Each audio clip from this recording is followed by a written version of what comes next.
What's going on? What's going on? What's going on, everybody? Welcome to Cash Media. Back at it once again. You already know, man. It is Cash Media. We are here. NBA free agency is here, right? I'm getting excited. I'm thrilled up, right? Because a lot of big moves are going down. I had to hit you guys with the article at first glance because, man, it has already started, man. There's so much to talk about. I'm going to be streaming here for a pretty long time to make up for those lost days that I did have. But we're not gonna get into that, man. So we're gonna get into this NBA free agency because a lot has been going down. I'm gonna start it off with the first one that everybody was guessing about, right? Where is Kyrie Irving going? Right. So it's finally come to a conclusion. Kyrie has signed a 3-year contract, $126 million with the Dallas Mavericks, man. That's right. I said it. Kyrie has re-signed with Dallas Mavericks. He's going to be playing with Luka Doncic again with the Dallas Mavericks. Now, I can't say, that I predicted this, but, it was going to lead to a direction. We just didn't know what, where, how, like there's a lot of things that circulates around Kyrie Irving. And it's hard, because he's an unpredictable person, but him signing back with Dallas Mavericks, I wouldn't say it's questionable, because Luka Doncic is there. Luka Doncic is a superstar caliber player, no doubt about it. I think Luka Doncic has a lot more to offer. Luka Doncic and Kyrie Irving have a lot more to offer. Now, I think this is entirely up to how the Dallas Mavericks put a roster around these two guys, right? Because we've seen Kyrie play with LeBron, Luka Doncic. Statistically, there's some fair comparisons that you can make with Luka Doncic and LeBron James. So it's very possible. The problem with the Dallas Mavericks though was their not their offense, their defense. I mean, their offense even to an extent, to a degree, right? But I'm going to touch on the defensive end first.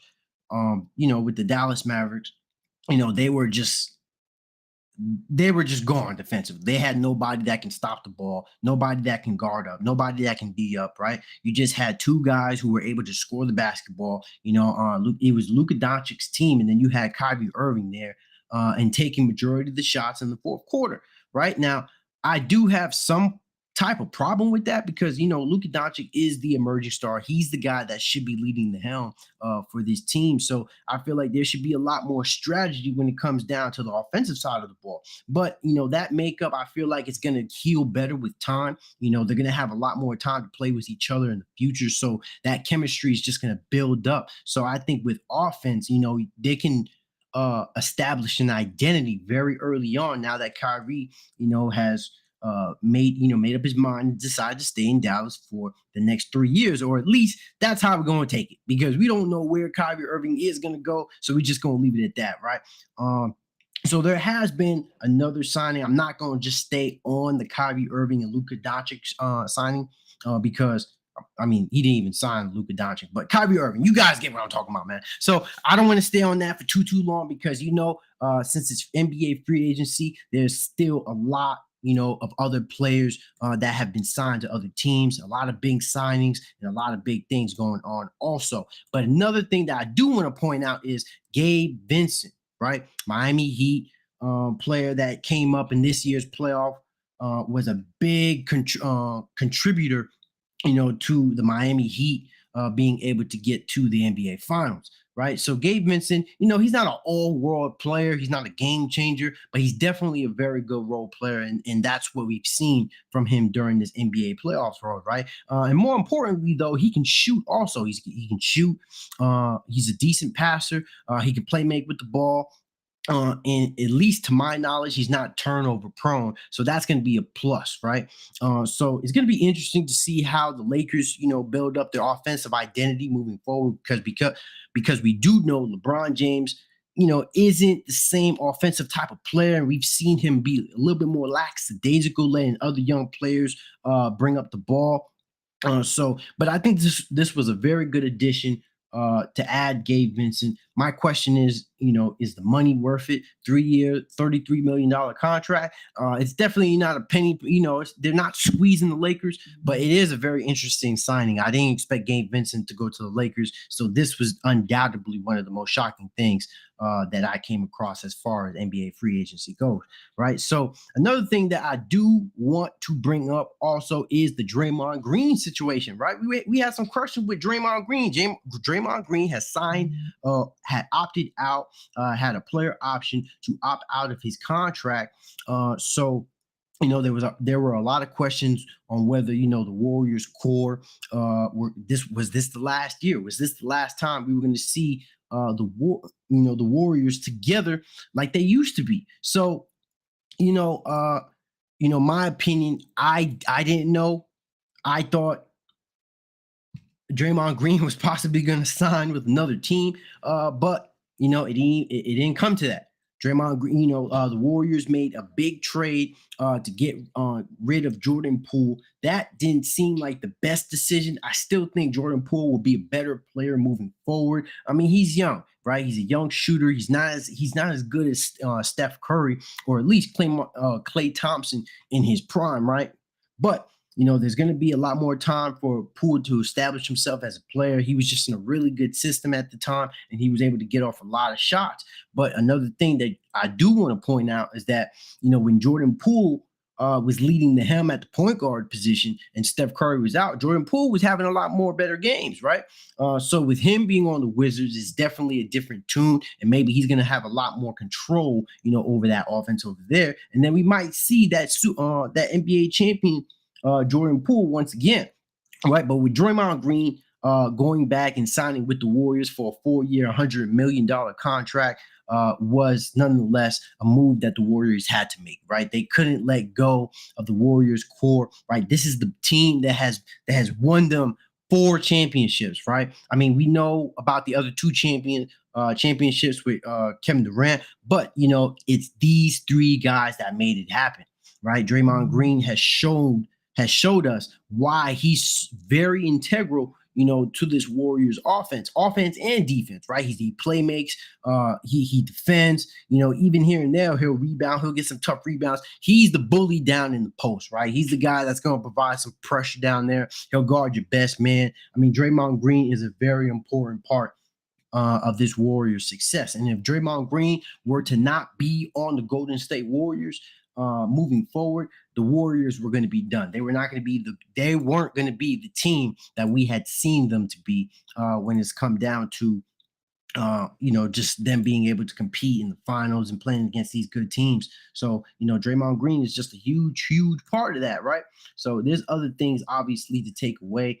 There's going to be a lot more signings here in the future, right? So I just want to drop this in here too. Good looking out, Void, for that thumbs up. You already know, man. Feeling the love, appreciate it, bro. Hey, I did drop the link in the comment section for those that want to tap in, that for those who want to join and talk some NBA free agency, man. So I told you guys I'm gonna be streaming here for a little bit of time, and then I'm just gonna keep going into a lot of these signings over here, man. So you guys already know, man. I got the Athletic up and running. They're really good when it comes to just updating, what's going on with NBA free agency or anything that's necessarily a big event, right? So let me see. So Jakob Poeltl will return to Toronto. Free agent center Jakob Poeltl has agreed to a 4-year, $80 million contract to stay with the Toronto Raptors. Poeltl is represented by Michael Tellem and Sam Goldfeder of Excel Basketball. Deal includes a player option. All right, so that's very interesting, right? So Jakob Poeltl, he was a center that had played with the San Antonio Spurs and was traded to the Toronto Raptors. And, he had some pretty decent games. I would like to say he does have value as a center. I've picked him up a few times in free agency, but then, somebody snagged him up and they never dropped him. But he was a good big man to have. And I like the way how he's developed in the league. But it's going to be interesting to see how it all comes together in Toronto. We do know that Toronto is trying to make other moves. They are trying to make other trades. Um, so we're going to see how this Toronto Raptors team is looking like, because it does seem like Fred Van Fleet is not going to return with the Toronto Raptors, right? Because there's been a lot of headlines circulating around that situation. And Fred Van Fleet, even though I would like to view him as a good player, he hasn't shot well efficiently when it's come down to this past season, right? He hasn't been that kind of guy that we had seen during that NBA Finals run, right? But I don't think that's too much to bloviate about. I still think he's a good player. He's still a knockdown shooter. He's just a small guy. So I think, when it comes down to defense, he can be relatively limited.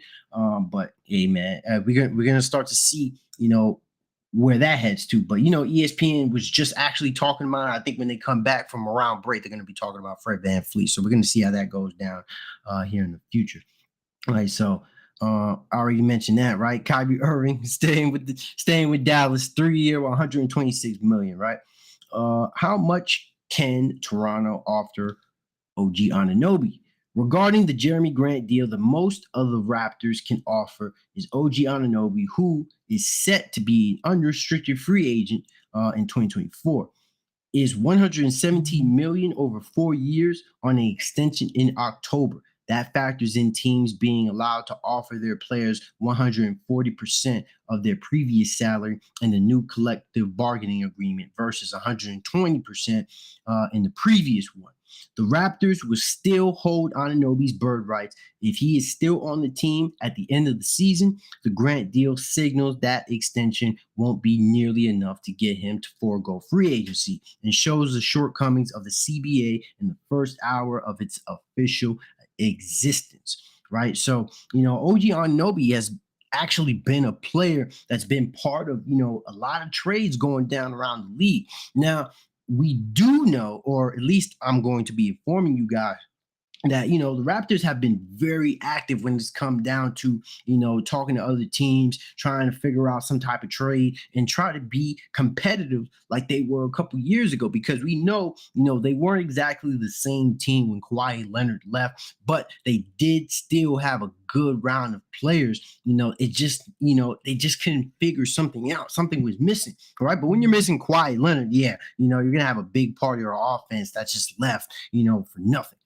So OG Anunoby, he's a good wing. He's a decent offensive player. I think I think you can say he's a good offensive player. I think his bread and butter is more so defense, and I think that's where a lot of the value is coming from. So, OG Anunoby is kind of like an Andrew Wiggins sort of type wing player, right? So he does bring good value, but I think the Raptors were asking for like 3 first-round picks for OG Anunoby, which is outrageous, right? Like, why would you give 3 first-round picks for OG Anunoby? Like, come on now, get out of here with that. Now I see why, people are saying the Raptors are extremely difficult to deal with, right? To have trade talks with. So it doesn't shock me that the Raptors have been coming up short, especially, with ludicrous offers like that, or ludicrous, requests, asking for 3 first-round picks, man, for OG. Come on, man, get out of here. All right, so another player that went to another team was Javon Carter, right? On the Bulls. He's on the Bulls. So you guys might not know him. Javon Carter was actually, a backup point guard for the Milwaukee Bucks, and he did provide decent value coming off the bench, especially with some of those games when Drew Holiday was out during the season. Javon Carter was a decent perimeter defender. Also, he wasn't exactly Drew Holiday, but he can provide some pressure, at least on the perimeter, right? And also, he was a knockdown shooter. He was, so that was a good addition for the Bulls. I'm still a little iffy about what direction the Bulls are going to head in, especially with the news going on with Lonzo Ball, and there's a possibility, or they said that he's probably not going to play this next season. So that in itself is going to be something we gotta look forward to in the future. But just to speak a little bit more on Javon Carter, right? I did mention the perimeter defense, and he shot 42%, right? Shooting 4 threes in the game last season with Milwaukee. So this was definitely a solid move by the Bulls, and so I have to agree with the senior writer on this one, right? Another thing. Oh, so you know what? ESPN just brought this up for me to, though too. Fred Van Fleet. The reason why he's going to be an unrestricted free agent is because he declined his $22.8 million contract. So last year he had 19 points. He shot 39% and 34% from three. Right. So those were career highs. Oh no, the 7 assists were career was a career high, right? So I mean, you just heard what I just said, man. 39% field goal and 34% from three. Come on now, you can't be shooting like that, bro. You gotta shoot a little bit better. Like, come on, you gotta go for like at least 45% as a guard. The 34% is hit or miss, man. But I think his 3-point percentage went relatively down because of his field goal percentage, right? Or his field goal percentage is down because of his 3-point percentage. But another thing, right? Like the video, man. If you guys are tuning in, if you guys are watching in, man, like the video. What do you think about Gabe to LA? Oh man, you were just oh shit. I gotta keep my eye on these freaking comments, man. So I was just talking about that. Hopefully, this guy's still in the chat. But with Gabe Vincent going to the Lakers, I think it's a good move. I think it was a decent move. Uh, because he brings shooting. He's a decent playmaker, and he doesn't turn over the ball, which is something I mentioned earlier in the video. And I like his assertiveness, though, too. I like the fact that he's not scared to shoot the ball, and he makes things happen. Now, you're not going to get like the sort of player that we got during those stings when he was, shooting like 30%. Oh, sorry, not 30%. He was getting like 30 points, 29 points. Like, you're not going to get that sort of Gabe Vincent every game. Like, let's be very, very clear on that. Like, that is not happening. That's not going down. Like, let's keep it on. Let's keep it on here. It's not going down that way, right? So, but he's not there to be that sort of player. He's there to be the player that we saw him to be, on the Miami Heat, right? He was that guy, that was smart with the ball, got it to the guys who needed to have it, and then occasionally knocked down a shot here and there, right? And the type of zone that the Miami Heat had played, with Gabe Vincent, he was also, sort of a perimeter pest. Also, he was able to get, make some of these teams turn over the ball. So he's a very good addition. I like, the Lakers picking him up. I just only question the money that they paid him for. But hey, I mean, sometimes you got to whip out the checkbook when you want something, right? So it is what it is. All right. So hopefully I gave a good response in time for you to watch. But yeah, I got to be better with these comments though. I'm trying to reply to y'all, man. I don't want to keep neglecting y'all. I got to pay attention. It's just that I'm talking and I'm looking at articles. I'm trying to see like what's going down. So just be patient. Just be patient in that area. But I'll do better with that. Right, man. So what's going on? All right. So Jeremy Grant signed with the Portland Trail Blazers. All right. So Jeremy Grant signed a 5-year, $160 million deal, which is not surprising when considering Grant via trade last summer was a centerpiece of the Jim Cronin's plan to rebuild of the Trailblazers. After Cronin's massive strip down of the Blazers roster at the 2022 deadline, which included shipping out C.J. McCollum, Larry Nance Jr., and Norman Powell and Robert Covington, there is little else of substance remaining from those deals, so it was essential for Cronin to convince Grant to return to Portland, right? So, that Jeremy Grant situation, they had to sign Jeremy Grant. I agree with this situation 100%. Like, they had to sign Jeremy Grant. Jeremy Grant is a good player though. My issue with Jeremy Grant is though He got injured a good part of the season last year, and I know that because I had him on my free agency team, right? So there were instances where I had him; he would give decent games. Some games were not so good, so he does need to be a little bit more consistent here in the future, especially when you're a wing, when you're playing the three and potentially the four and possibly the two in this situation. Jeremy Grant has to be a little bit more consistent, especially when you're playing alongside Damian Lillard, because we know the intentions of what Portland is trying to do, right? But do we agree with it? Do we think the Trailblazers are going to be a team that's going to be able to contend for a title? Hell nah. Ta-da, nah, nah, nah. Nah, that's not going down, man. The Portland Trailblazers are not going to the NBA Finals. I don't even know why we keep insisting that they will. But I may be wrong. You never know how these trades could actually go down, right? So, the Trailblazers could be one trade away from making a big, big deal. But who can they really get? Who can they sign? Who can they trade for?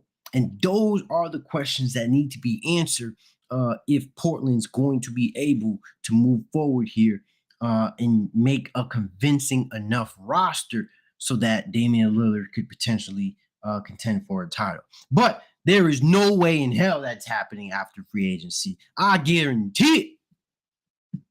Right? So move this over here so I can still pay attention to the comments though, because I don't want to be missing y'all. So just bring this down here just a little bit. Okay. So what else, man? What else? All right.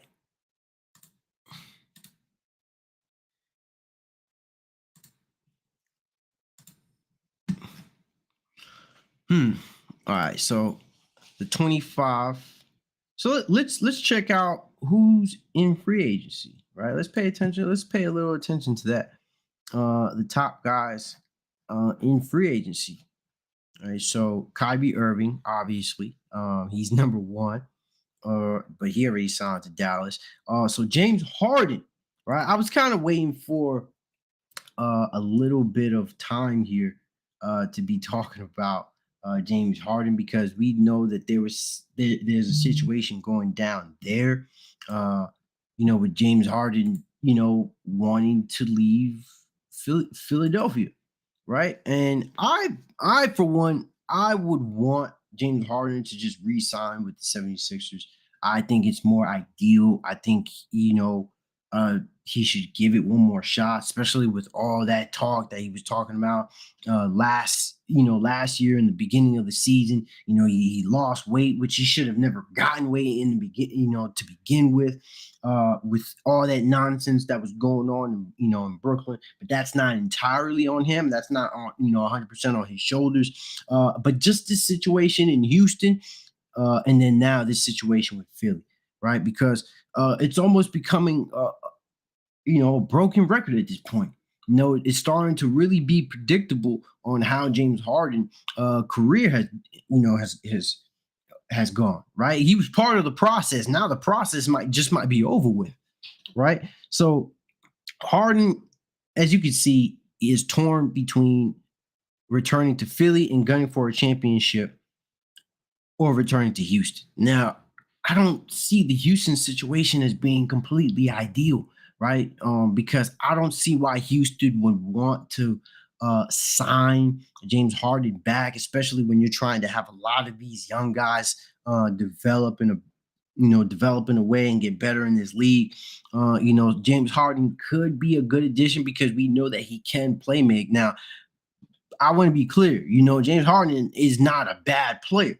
He's a great player and he can bring a lot of good to a lot of good teams. The only question is James Harden is just, it's just not that guy in the playoffs when it comes to just, down the stretch, man. And that's just the biggest thing. Now, I feel like, if James Harden were to go to a younger team, I think, yeah, he could benefit around those guys, right? He'll have the ball. He'll have much of the naysay. He'll have a big voice in that locker room. So those guys would probably look up to him. But at that point, then we would just have to accept that James Harden is not going to win a title, right? So And I don't believe if a player uh you know accepts that fact that they're not going to be able to contend later down the road, then we shouldn't be able to keep holding championships over their head, right? They've accepted the fact that they're not going to win a championship. They're making millions, hundreds of millions of dollars at that, right? So they're not really looking at us and telling us, championship this, championship that, championship this. Like, come on. James Harden has made probably over 200, $300 million in the NBA, right? But at the end of the day, when you're in the league, you still have to compete. You still have to put your name in there, and it's about what you do now, right? So a lot of television, a lot of hearsay, this say, whatever say, there's always some recency bias. In the last time we seen James Harden on the court, he was looking pretty crazy on the court, man. He wasn't. I wouldn't say that was his best performance, but he was looking kind of crazy out there, man. So, but if you were to go back to the 76ers, I think that would be a better situation. But I did hear about James Harden potentially going to Miami Heat, and I think that's a great look, honestly. I think that's probably better for James Harden to go to Miami than to stay in stay with the 76ers. Now, it does look like he's kind of team hopping, so I could agree with that. But looking at how Miami had lost that finals, and looking at that situation as a whole and what they're truly lacking and what they truly need, James Harden would be a great player for that system, and especially with the culture that Miami Heat has, right? It would just it would discipline Harden, right? It would discipline Harden to a degree, right? And he brings what the Miami Heat don't have, which is shooting. You leveled up your playmaking ability. You're already there and have, the Miami Heat already have a defensive culture. And so all it needs to do is just mesh. Everything just needs to all the pieces just need to fall and, fall together. Miami Heat are literally just missing one good piece from a championship, right? But that's for Miami. That's to put more clout, more so on Miami, right? But James Harden, if he wants to leave this thing, with pride, I think it's a more logical situation to stay with the 76ers. See how it goes down, man. Maybe do a 2-year contract. Stay with Maxey. Maxey's a good player. He's a good emerging player. Joel Embiid, the thing about Joel Embiid just needs to stay healthy. He needs to stay healthy. I don't care what anybody has said about the way Joel Embiid played, because people are trying to reflect that this is his skill level in the playoff, and I completely disagree. Right? Joel Embiid is not a guy that's going to shy away from being able to lay it all out there on the floor. The only thing about it is Joel Embiid is all out there on the floor, right? This man is falling down, getting hurt, tearing some shit, hurting himself. Like, bro, you are 7 feet, bro.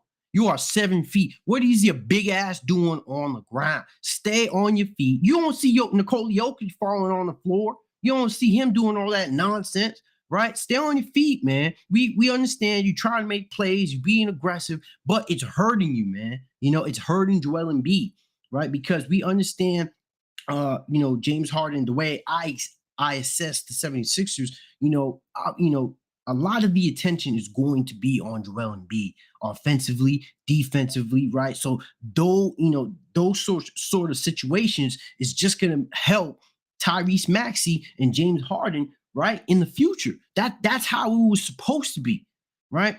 But the only thing is, James Harden shot like shit in those last 2 games, and then Tyrese Maxey, him being a young player, didn't live up to the moment, right? But then when you have 2 of these guys, you have Joel Embiid not playing well. He's being locked down, right? You have James Harden who's having a shit game. So what? You expect Tyrese Maxey to come up and take the helm against the former Eastern Conference champions, the Boston Celtics? Come on now, let's be realistic. Let's be realistic here, right? So If you guys are tuning in, man, like the video. And then if there's anything, any trade signing that you guys want to talk about, I am going to be staying more up to date with the comments. I don't want to keep missing your guys' comments. Because it's not on purpose. I swear to God, it's not on purpose. I'm not trying to miss y'all comments. I do want to reply to you guys. It's just that sometimes I'll be going through articles, so I'm just trying to find information and stuff like that. But yeah, man, let me know. Like the comment, subscribe, show love, man, because I'm here. I'm talking NBA. And hey, drop in the comment section on what trade, what signings you guys want me to talk about, right? Because this is free agency, man. I'm here. I'm gonna be streaming for a while, so I'm waiting for this panel to fill up so we can start talking about some other things going down, right? So let me see.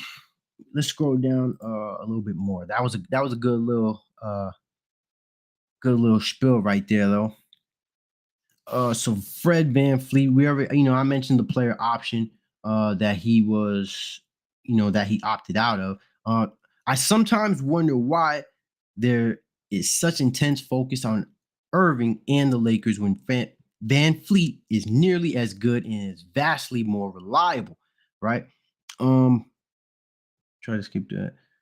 Nick Nurse insistence on playing his starters 47.9 minutes per game, resulting in Fred VanVleet's minutes estimate being unrealistically high for what he's likely to face next season, whether under a new coach in Toronto or as a free agent. The other twist here is that Fred VanVleet only has 7 years of experience, which means his max is just $40.2 million. A relatively bargain, at least in the first of a multi-year deal. A good deal structure for him would be 3 years with a 4-year player option, which lets him cash in on a 10-year veteran max for 35% of the cap if he's still playing at a high level in 2026, right? And then I already mentioned that he opted out of the $22.8 million contract earlier, right? So let's keep going here. Kristaps Porzingis, right? Kristaps Porzingis is actually on the last year of his contract, but we know what went down. Kristaps Porzingis got traded here to the Boston Celtics. Now, I do like this move for the Boston Celtics. There were some people that didn't like the trade for Kristaps Porzingis on the Celtics, but I don't see why. You traded away a 6'1", 6'2", 6'3" defensive guard for a center. Now we know Kristaps isn't exactly your lockdown defender, but he's 7 feet tall. He can rim protect, he can shoot. You can throw him lobs. And I mentioned this earlier that with a lineup with Kristaps Porzingis, Robert Williams, right? That's gonna be a tough interior to score on. It's gonna be hard to go to the paint with that sort of lineup now, right? So I thought it was a good trade, but I mentioned it before in another video, so I'm not gonna get too much into it, right? Wow. So I completely forgot about Miles Bridges, man. Miles Bridges, he was suspended for it was 30 games. It was a 30-game suspension. So yeah, man, I completely forgot that he, about this whole free agent signing. But we did know that Miles Bridges was supposed to get a deal from the Charlotte Hornets, but he had that whole incident that was off the court. You guys can look into that if you really want to. I'm just kind of keeping it ball at the moment. So Bridges had a valuation of 30 million point five when he was exercised last year. That valuation changed to 33.6 million this time around because the cap is projected to go up by over 10%. Of course, any discussions of Bridges to go well beyond a statistical projection. He sat out the season after an off-season domestic violence incident involving the mother of his children. He pleaded no contest to a felony domestic violence charge in November and faces 3 years of probation, but no jail time as part of the deal with prosecutors. He will begin 2023 to 2024 season by serving an additional 10-game season. 20 games of his suspension are already been considered served, with Bridges guaranteed to be unavailable for a chunk of the schedule. I prorated this valuation for the coming season downward by an equivalent amount, which is how I landed at 29.69 million.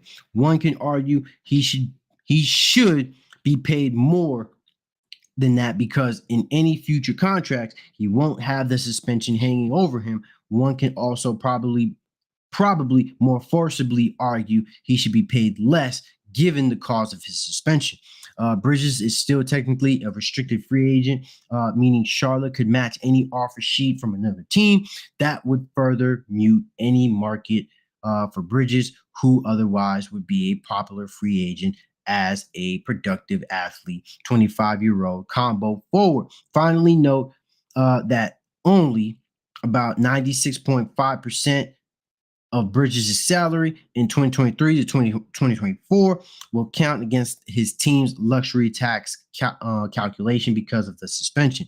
If he were paid 20 million, for example, only 19.3 would be of it would count because half of the amount he loses to suspension, 1/145th of his salary for each of the 10 games would be deducted from tax calculation.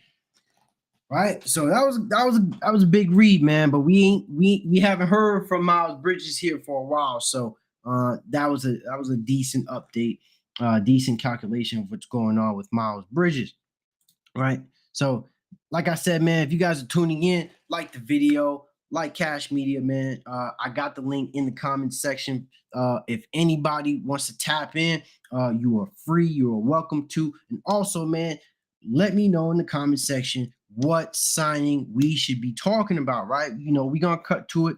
We're gonna stay on. I'm staying with the comments here. So if you guys are tapping in, come on, man. Let me know what trades y'all got going down, man. What trades y'all looking at? What signings you guys are looking at? Right. So I'm trying to stay as up to date as possible because you already know I got like eight, 9 tabs open.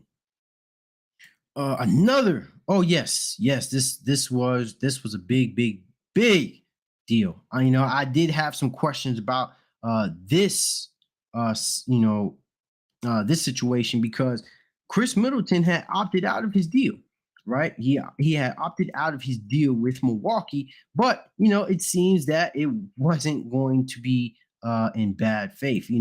Chris Middleton just wanted to be, wanted to get paid, wanted to be compensated, and I think that's extremely fair, right? So Chris Middleton will return to the Bucks on a 3-year, $102 million deal, a league source confirmed to The Athletic, right? Making sure Middleton remained in Milwaukee was imperative this offseason for Bucks general manager John Horst. If the Bucks would to lose Middleton, they would have been in a tough position because they would have had little cap space to find a player that would impact the game in the same way. Signing Middleton ensures Milwaukee keeps its big three intact for another season and keeps the Bucks in a position where they have enough top end talent to continue to contend for a championship during the prime of the 2-time MVP Giannis Antetokounmpo. Right, so yes.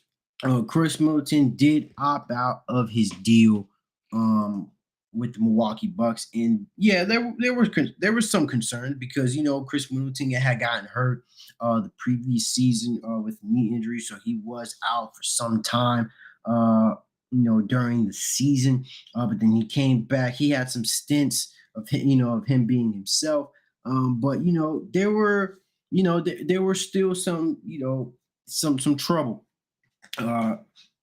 Well, sorry, wrong way of putting it. There were still concerns, around Chris Middleton.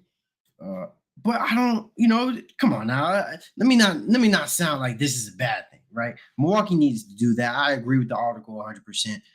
he needs to go back to Milwaukee. There was absolutely no chance whatsoever for Milwaukee if Chris Middleton wasn't going to be back on this team, right? So that was the goal. That was the point. Now, I don't know if Milwaukee had signed. Oh, okay. So breaking news here. Bruce Brown just signs a 2-year, $45 million deal with the Pacers. Man. All right. So let me hold up. Let me switch that up. Let me switch that up. Oh man. So all right, there's so much that I can uncover here because there were more deals that popped up here on the channel. But I need to find it. Where is it? Where is it? Where is it? Probably gonna have to go on Twitter. Give me a second, y'all. Don't worry. I'm trying to change it.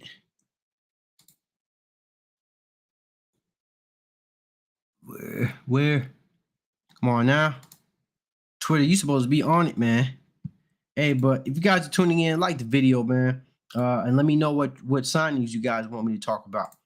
All right. So I'm gonna just stay on Shams here for the moment.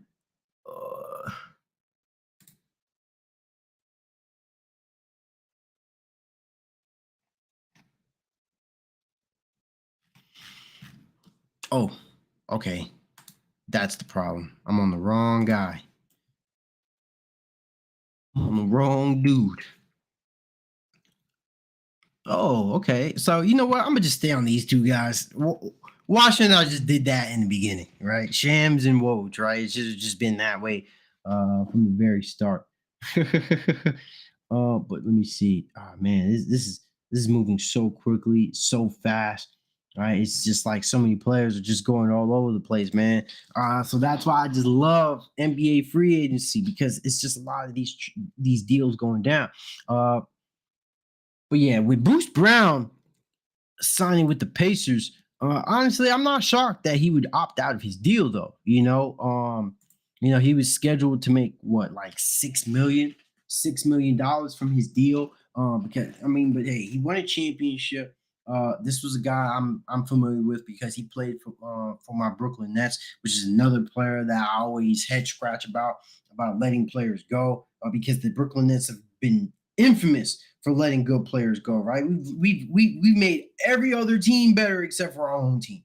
Right? Brooklyn Nets have had every great player or every good player in the league and can't seem to keep them. Right? Can't seem to keep him for some unknown reason. Right? But Bruce Brown to the Pacers.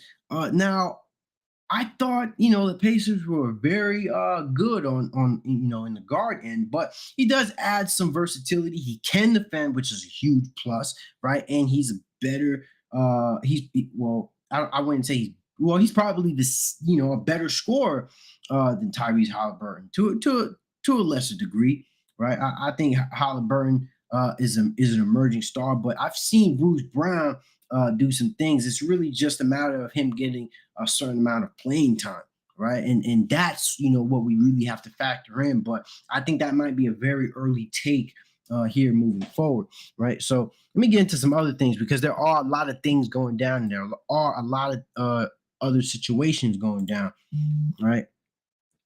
Man, Twitter blowing up. Twitter blowing up. All right, so let's look at some other things. All right, so Yuta Watanabe has agreed on a deal with the Phoenix Suns, right? So around Devin Booker, Kevin Durant, and Bradley Beal, Suns recruit a big wing pickup in Watanabe, who shot 44.4% three-point shooter, depth in front court, and a reunion with Kevin Durant. All right, so Yuta Watanabe, was a Brooklyn Net player, obviously, right? And he was a knockdown shooter for sure. There came time and stints where he was really lighting it up for real, right? But he's not as like he's a good role player. He's a good role player. Ooh, what else? Let me see. Let's go at Woj. Probably gotta keep refreshing these things, man. Okay, so I know there was a thing with Herb Jones Oh, okay. So free agent forward Herb Jones has agreed on a 4-year, $54 million deal to stay with the Pelicans. Right. So Pels declined his option on a minimum salary to secure him long term. Damn, another deal here. This was probably earlier though. I think this was earlier. Yeah, Karis LeVert was returning to the Cavaliers for 2 year, 32 million. All right, but going back to this, um, Herb Jones, I'm shocked they paid him this much money so early on. But you know what? Let me stop looking at it that way because in the grand scheme of it, I mean the salary is going up 10%, and then players do deserve to get paid. Um, and Herb Jones is a player that's it's he there's a lot of upside with Herb Jones, right? There's a lot of positivity with Herb Jones. And I didn't even have that screen up, right? So he's a really good perimeter defender. The only issue is his ability to score on the offensive side of the ball. Now we do know that the Pelicans have a boatload of players. Even Zion Williamson, our boy, out there slaying. But hey, man, um, Herb Jones locking down Herb Jones was a good decision. I'm gonna just leave it at that. So Shake Milton agreed to a 2-year, $10 million contract. Right. Uh, so that was a little bit. Who cares? Joe Ingles, 2-year, $22 million contract with the Orlando Magic. All right, we know he was on Utah and he previously played with the Bucks. But let me go back to the Athletic because there were big moves. So the Herb Jones situation, yeah, that was recent. That was very, very recent. So can confirm Herb Jones and the Pelicans have agreed to a 4-year, $54 million deal that will keep the former second round pick in New Orleans, right? So we already got into that. A quiet afternoon for the Knicks. So all quiet for the Knicks front so far as the front office waits out candidates for the mid-level exception. Devontae DiVincenzo remains a real possibility for that spot as free agents continue to sign elsewhere. Remember, one thing, Josh Hart picking up his $13 million player option instead of entering free agency where he could have earned more money is a giant, bright as the sun signal that the Knicks have something up their sleeve with the MLE. The Knicks are pushing right up against a $165.2 million tax threshold, as is, and the extra few million they're saving on the Hart contract in the short term could be the difference using all 12.4 million on the MLE and only some of it. Right. So that's that. All right, so let's check out the Suns roster so far. So we know that Bradley Beal and the Suns, they made a big move with acquiring Bradley Beal. They did introduce Bradley Beal here earlier in the day. There was a huge press conference, right? He was doing his thing, wearing a nice flashy suit, saying the things that you gotta say, right? So, let me switch this up because I don't even see it. So this is the new roster so far. So right now, Phoenix Suns got Devin Booker, Bradley Beal, Josh Okogie, Kevin Durant, and DeAndre Ayton. Right, campaign Jordan Goodwin, Damian Lee, who just signed a 1-year deal back with them, and then we know that they signed Drew Eubanks and Utah Watanabe just today. So Drew Eubanks was on the Portland Trailblazers, and he was a backup center. So he was there when Nurkic was gone for a period in time, and Drew Eubanks was actually a good player. He was decent enough. He was a decent player for the Portland Trailblazers. Now he's a good role player. I'm just leave it at that. But he is a center, so maybe they brought that in because why, right? DeAndre Ayton. So let's keep going down. Let me look at some more things. Gotta stay up to that, making sure that I'm staying up. That's why I gotta get this other thing up, man. All right. So, how would a Max Drew signing trade to Cleveland work? So, I didn't hear about this, but let's talk about it. I'm wondering how a supposed Max Drew signing trade from Miami to Cleveland would actually work, given that taking back any contracts is hugely expensive for Miami, and that the Cavs need to send out roughly $10 million in salary to put together the kind of deal that has been talked about. Cleveland can come up with the contracts, Ricky Rubio, Lamar Stevens, and Sam Merrill, for instance, get Strus to a $15 million year one salary. But those contracts need to go somewhere other than Miami, and there will be a cost in draft picks dump them anyplace else. Behind whatever the Cavs are sending Miami, likely 2 seconds or something similar to execute a sign and trade with Strus. None of this is to say completing this transaction is impossible or even difficult. There should be a cap room team at the end of this frenzy, more than happy to absorb Rubio for a draft pick. Eight team still can still have enough room to do so. So we got a new update here. I'm just gonna get right back into that.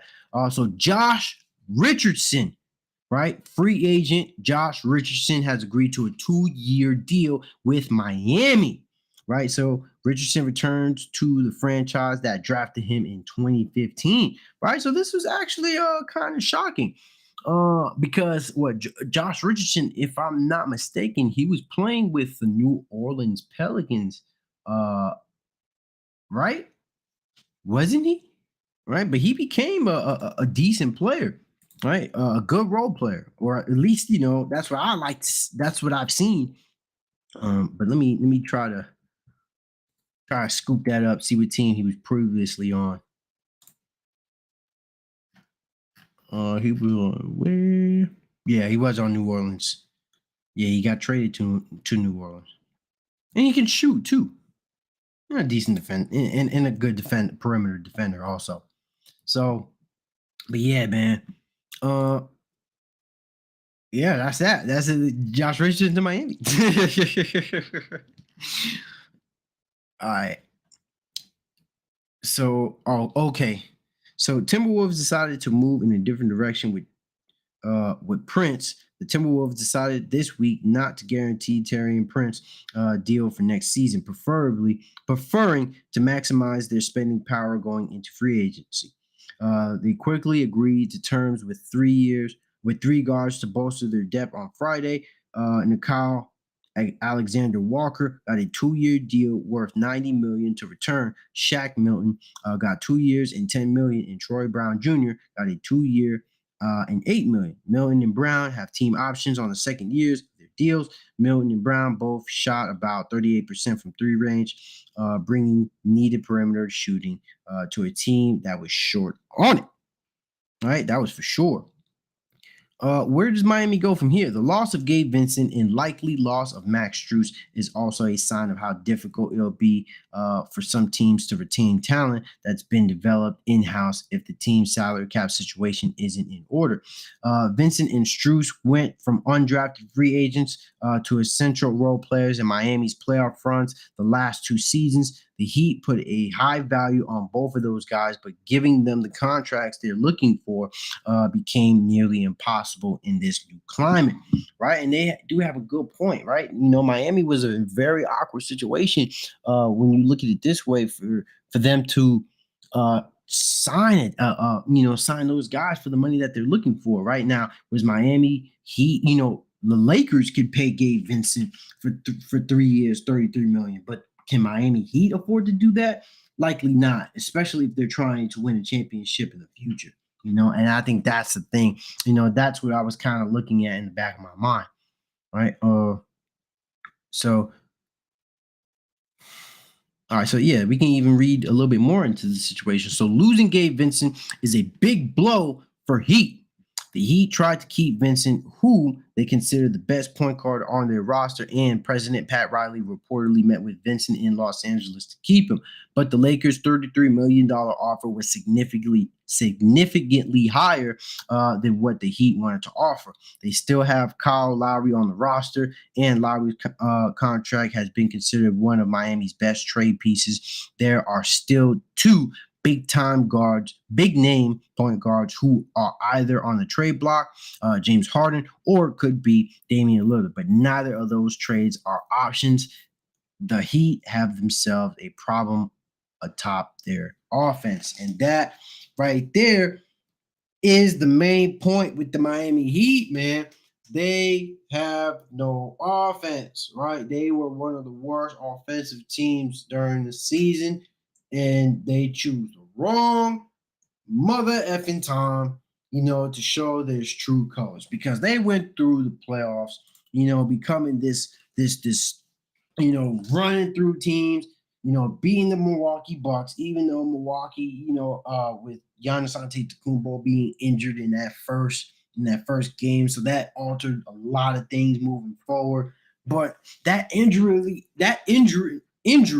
ultimately led to the demise of the Milwaukee Bucks in the first round, right? But that also started to give Milwaukee much needed confidence and momentum to move forward and beat some of the teams that they could. Because if you're the 8th seed team and you beat the number 1 seed in the Eastern Conference, and if not that, the best team in the NBA due to record, then you're gonna go through bulldozing other teams, right? You're going to feel like you're better than some of these teams. And especially if you're one of those teams that went to the conference finals just last year, you were just one game away from going to the finals.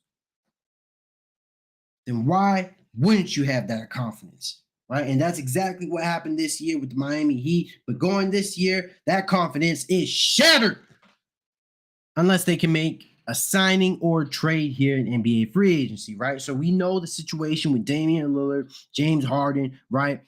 With everything, with all things considering, they would have to get one of those players. Now, I would definitely, be very adamant on trying to get Damian Lillard. That would be the trade that I would be begging to make. So it's a tough situation. I'm not gonna lie to you, it's a tough situation. But if I'm Miami, right? You're not a team, right? You know what? I want to say this. I want to say this now, right? Miami is not a team going into next year that they should be looking at to going back into the finals, right? Now, obviously, they're going to look at it differently, right? We are going to look at it differently, right? But the thing that I want to take away here is that they shouldn't rush any decisions moving forward, right? I think it's nice to get James Harden, but you have to wait for Damian Lillard. You do not want to pull the trigger on James Harden unless, when you can still potentially get Damian Lillard. Because if I'm Miami, if I'm Pat Riley, I'm going to bank on the Trailblazers not getting a good enough team to keep Damian Lillard, and then make a trade for Damian Lillard, right? You gotta bet you gotta bet house money on that. That's what I would do for Miami. I'm betting house money that Portland's not going to get a good enough team for Portland to make a trade or make a good signing. So then, if I'm Miami, I'm gonna be like, hey man, come on home, man. We know what's going down here. Damian Lillard already said he wants to go to Miami. And come on now, come on, that's no question. Come on, Miami. You want to be in Miami over Portland. You want to be in Miami. So, so yeah, man. So there's another update. So let me get into that. What else? Oh, this is just more of the same. Wow, I already talked about Jakob Poeltl. So as soon as the Raptors acquired Jakob Poeltl at the trade deadline in February, you could start wondering what a fair contract would look like for him to stay in Toronto. He was acquired to be the rim protector and roller that the Raptors core was missing. And the Raptors were dramatically better, especially on defense with him on the floor. Nikola Vucevic, 3-year, $60 million contract set the market for centers who are above average but not quite all-stars. Since the Raptors gave up a first-round pick for him, it makes sense that they paid a little extra in the form of a player option to secure a 4-year, $80 million deal. Right? So I felt like that was a good explanation, but let's look into this. LeBron's trust in the Lakers front office, right? What's going on here? All right, so if you guys are tuning in, man, like the video, show some love, just show some support, man. That's all I ask. It's free to like the video. You guys can do your donations if you want to, but just like the video. That's all I'm asking, right? Like the video. All right, so to my knowledge, this is the first time the Lakers have told LeBron no. It wasn't an explicit, clean-cut exchange. LeBron didn't go to Rob Pelinka and ask him to sign Kyrie Irving like LeBron did in the Russell Westbrook trade. But LeBron and Irving made it abundantly clear they wanted to play together before and after the trade deadline when Irving ended up in Dallas, and bringing Irving to LA was simply something the Lakers didn't want to do. Gabe Vincent is opposite Irving in so many ways, but LeBron would love his dependability and his rising in Heat culture, which is precisely where James learned the dark art of being a professional. The Lakers and Pelinka have also earned LeBron's trust by the dramatic retooling accomplished at the deadline last year. Pelinka replaced Westbrook with a competent cast, Austin Reeves as emerged as a rising star, and the Lakers remain disciplined by pursuing functional, multifaceted role players instead of chasing Kyrie Irving, right? So that was a good read. That was a good little chunk right there, man. So yeah, so that was LeBron essentially letting the Lakers and Rob Pelinka do their thing. Because LeBron, what a lot of people like to throw some shade at LeBron, because I don't think he's been at a lot of franchises, right, that were very competent when it came to making certain roster moves in acquiring after some players and just making a team truly competitive. So I feel like LeBron had to really take the helm and be able to be like, hey, I want this guy, I want to play with this guy, I want to play with this guy, right? And LeBron gets a lot of heat for that, but at the end of the day, though, he's won in every situation he's been in, right? And I think that's a very important thing to take away from here. Now, he doesn't deserve more than half of the signing situation.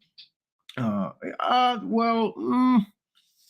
a hit or miss, but I don't want to get in too much into that. But the Lakers have clearly made some very, very good moves when it's come to their roster, because if they hadn't made those moves last year, which I had said that they needed, they weren't going to be able to go to the Western Conference Finals like we saw last year, right? So that's that, right? So let's check out some of the other ones, because we know that there were other 4 other things. So D'Angelo Russell still in play for Lakers. Lakers still have interest in re-signing D'Angelo Russell.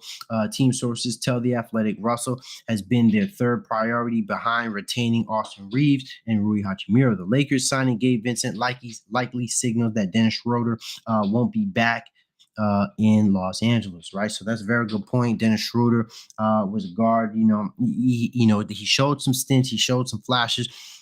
He was very good guarding at the perimeter. He just wasn't.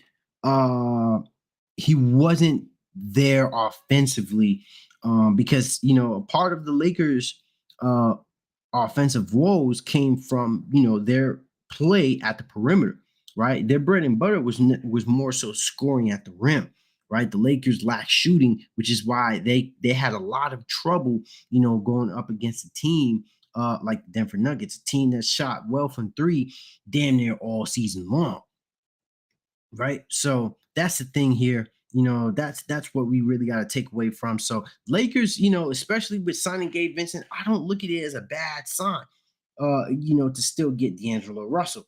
But I do agree that the priority is to keep Austin Reeves and Rui Hachimura. You got to keep those players. But I'm a proponent to say that the Lakers do need to go after another big man, another good big man, to put in the center spot and to put in the five spot, because Anthony Davis cannot be your starting five here moving forward. Right? People seem to forget that the Lakers were able to compete, when Anthony Davis was playing at the four rather than the five. And he told us that repeatedly, that he did not want to um, play the five spot, right? So, leave it at that.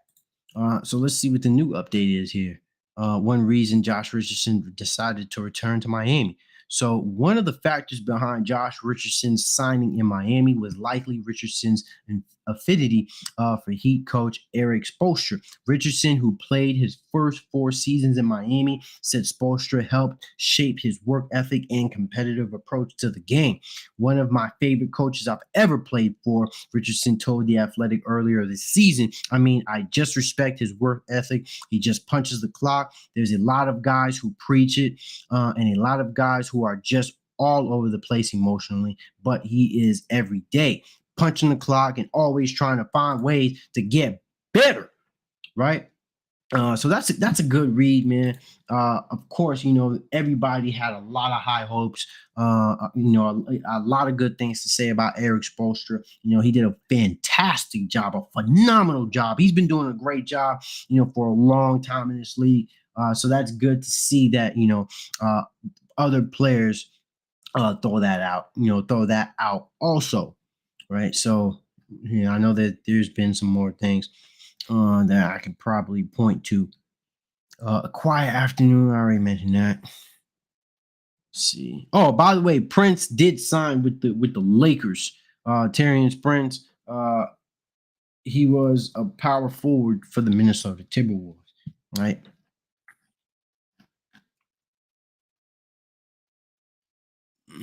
Okay, so let's see. Oh, just because I brought that up now, it's right here. So the Lakers have been prioritizing sizing and 3-point shooting in free agency. Tyrion Smith checks both boxes as a versatile 6'7" forward who makes 37.2% of his threes for his career. Prince is a solid defender that can guard either forward spot. He's a subpar rebounder, but should be able to hold his own when paired along Anthony Davis, LeBron James, Jared Vanderbilt, and likely Rui Hachimura. Prince immediately upgrades LA bench units, though there's an outside chance he could start depending on what happens with Rui and the rest of the Lakers offseason. Lakers still have their non-taxpayer mid-level exception, 12.4 million available to use, which should yield a starter or high-level rotation addition. So this is going to be really, really, really tough moving forward, because they have what now I'm not too familiar with the salary cap here, right? So I'm just throwing theoreticals out here. Now, if they have 12.4, they still trying to keep, uh, you know, Rui. I would expect them to want to keep Rui, but if you're thinking about it, when it comes to hierarchies or rankings, the ideal situation is to want to keep Austin Reeves, Rui, and then D'Angelo Russell, right? So that's how I kind of look at it. So, but you would want to bring back Rui, man. You want Rui back on his team. He was. I think that there's a lot of upside with Rui, and especially with the way LeBron is just getting older. You just want to be. You want to have. You want to be very versatile with your wings now, and so I like what the Lakers are doing. They're getting some wing depth. They're getting guys who have size that can defend, also shoot. And not to mention, with the signing of Gabe Vincent, I like what the Lakers are doing. I like what these Lakers are doing now. Right? They you see them with a plan. You know, I think they should sign Russell Westbrook. All right, let's look at what else is going down. All right. Now I'm gonna switch to Twitter here in a sec. Just to check out, what else is going down. under these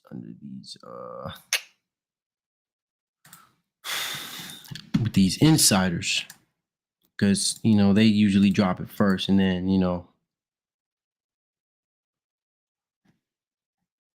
come on, man. Whoa, you over here slipping, man. Why you, bro? The last tweet was Herb Jones, bro. That was a minute ago, man. Okay, so yeah, nothing really going down too much right now. But hey, if you guys are watching, like the video, man. Show some love. Let me go back. Let me see what's next. Warriors after Draymond Green signing. So they have 3 more spots to fill and only minimums to offer. Dario Saric is clearly the prime target, and the Warriors are after him in the early hours of free agency. The Warriors front office is currently in Los Angeles holding meetings as of this hour. I'm told the Warriors are hopeful of signing Saric, but it isn't a done deal. He checks the needed box of a stretch big with the passing acumen to fit into Steve Kerr's motion offense, attempting to duplicate what Otto Porter Jr. gave this team 2 seasons ago. Right. So hopefully this is. Yes, this is updated. So the top 5 free agents still available. They have number 1, Fred VanVleet, 2, Miles Bridges, 3, D'Angelo Russell, 4, Austin Reeves, and 5, PJ Tucker.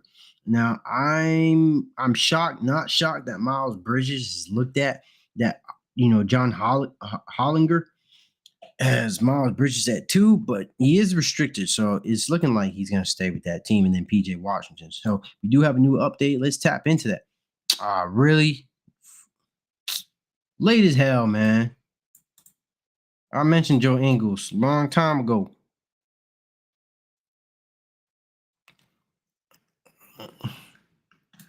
Load more updates. Okay.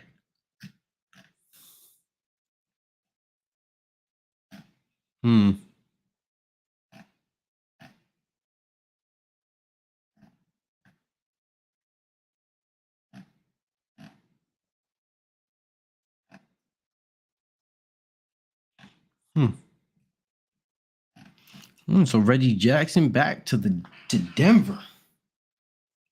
All right, so free agent Reggie Jackson has agreed to a 2-year, $10 million deal with player options, second season to return to the Denver Nuggets. Sources tell The Athletic.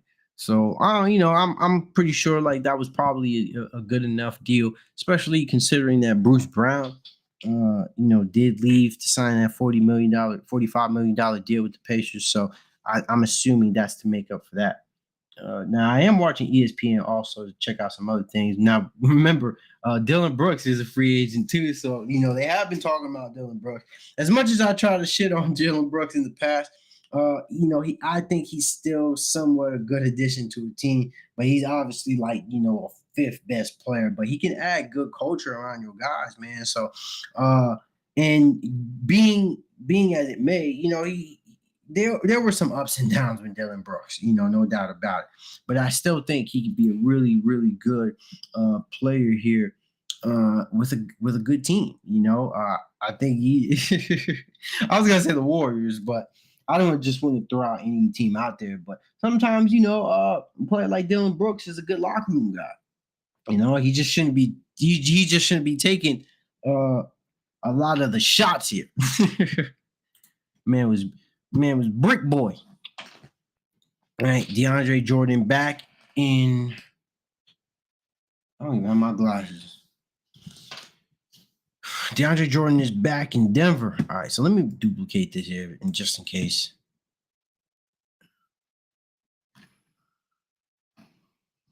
Let me see.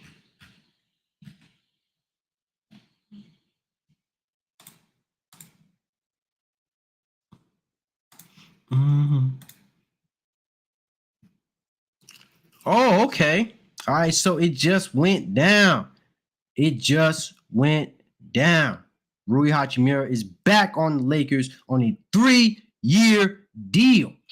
right? So Rui Hachimura has agreed to a 3-year, $51 million deal to return to the Lakers, sources tell The Athletic, right? This is 17 seconds ago. This dropped 17 seconds ago. Hey, man, come on now. I'm trying to give it to you as fast as I could. I'm trying to give it to you as fast as I could, man. So I was just saying that Rui Hachimura should have been, should have been. I was just saying that the Lakers should had to bring this guy back. Now the other big question is Austin Reeves. Now we know that the Lakers are going to be quick to sign Austin Reeves over D'Angelo Russell. That's like a no brainer, right? They would have to sign Austin Reeves over D'Angelo Russell because like Austin Reeves just has a lot more to offer, right? He has okay, and then here's another one. Cam Reddish just agreed to a 2-year deal with the Lakers. Also, what is going on here? Yo, Lakers are making moves. They are making moves, man. They are getting a lot of young guys here. So, man, this news is just all over the place. Okay, so I just seen that on Twitter. So it's probably not on. It's probably not going to be on the Athletic just yet. But I could probably bring that up here better so you guys can see that. Where you at? Where you at, Shames? Right here, right? So, free agent Cam Reddish has agreed to a 2-year deal with the Los Angeles Lakers, and then restricted free agent Rui Hachimura has agreed to a 3-year, $51 million deal to return to the Lakers, right? So it's going down, man. It's going down with the Lakers, man. So you seeing these teams, they're revving up. They revving up, man. They're revving up for sure. Right? There's just so much, man. Man, hey, if you guys are watching, man, hey, don't be afraid. If you're watching, tap in. Tap in, please. What's going on with y'all? I got a panel here. I got a free panel for y'all to tap in and join. Oh, okay. So another thing now, this just dropped. Fred VanVleet has agreed to a 3-year, $130 million contract with the Houston Rockets. This just dropped literally just by Adrian Wojnarowski just now, bro. We making news headlines right now. We hitting the news headlines. All right, so we pull this up right now, right? So let me get to it. So Fred VanVleet just agreed to a 3-year, $130 million contract, right? So this was truly a shocker, though. But was it the best move? Honestly, I want to hear more of your guys' opinion on this because this was truly a weird situation for the Rockets, in my opinion. For them to even want to try to go after James Harden. I just didn't see somebody like Ime Udoka, who is the new head coach for the Houston Rockets, to want to get James Harden, especially with what goes on both ends. You would, I think Ime Udoka would feel a lot more comfortable to have younger guys, or and that he can teach, and also have a humbled veteran, right? So Fred VanVleet, I think it's a good signing. I think it's a good signing, considering the fact that he just had a career high in assists with over 7, and not to mention, we know he didn't shoot too great offensively, but we know he can knock it down.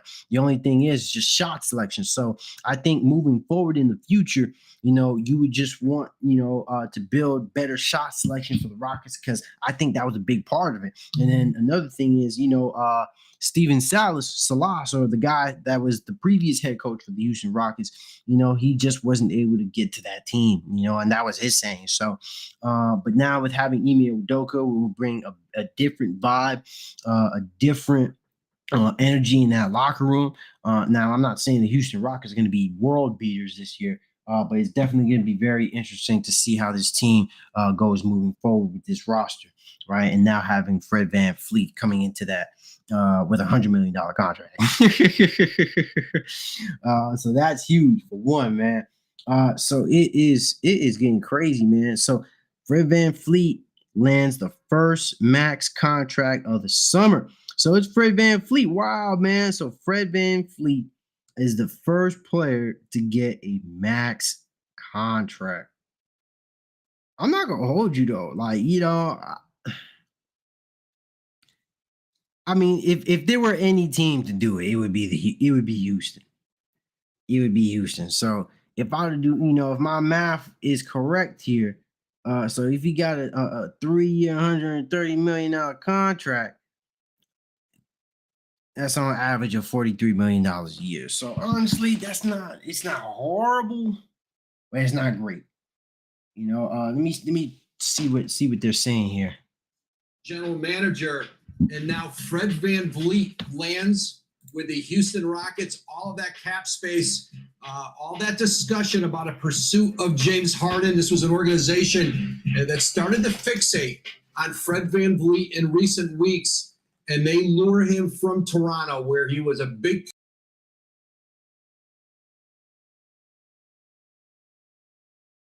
3 years, $130 million, the first max contract of the offseason. Fred VanVleet headed to the Houston Rockets. Woj, thank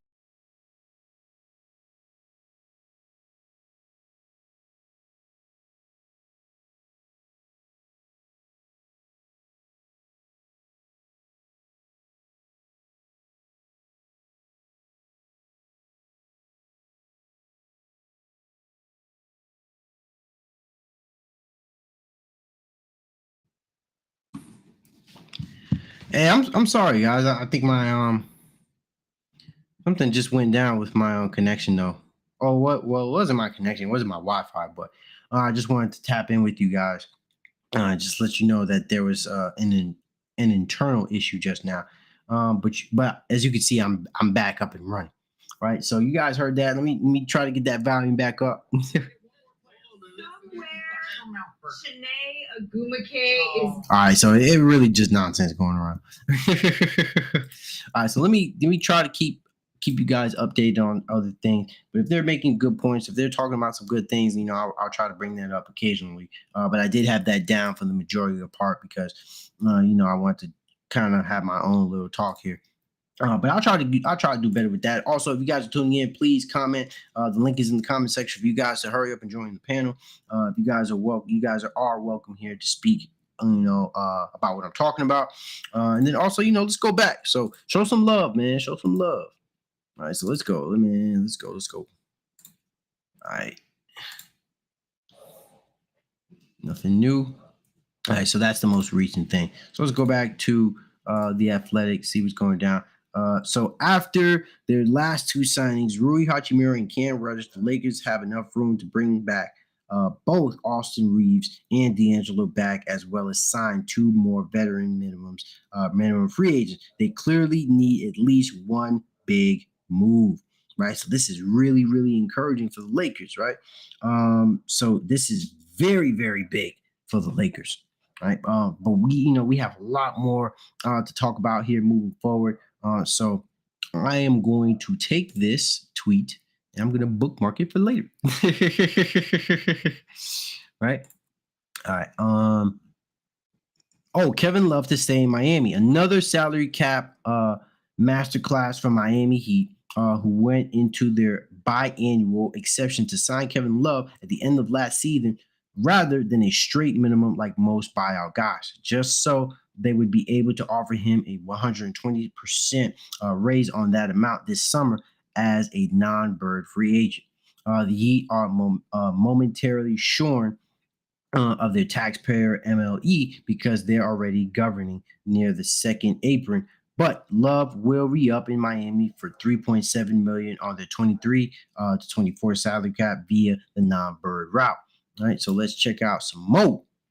We already established the whole Cam Reddish, to the Lakers. But here's another thing: Cam Johnson back in Brooklyn on a 4-year deal. The Nets got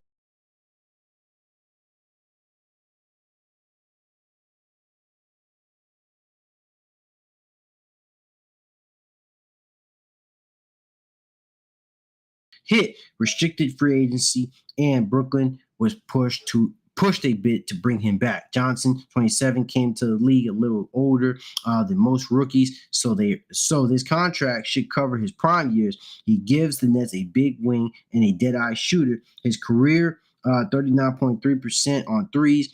He played well during the Nets' first round loss to the 76ers, and is clearly a backbone of the Nets' reassembled roster, alongside Mikal Bridges and Nick Claxton.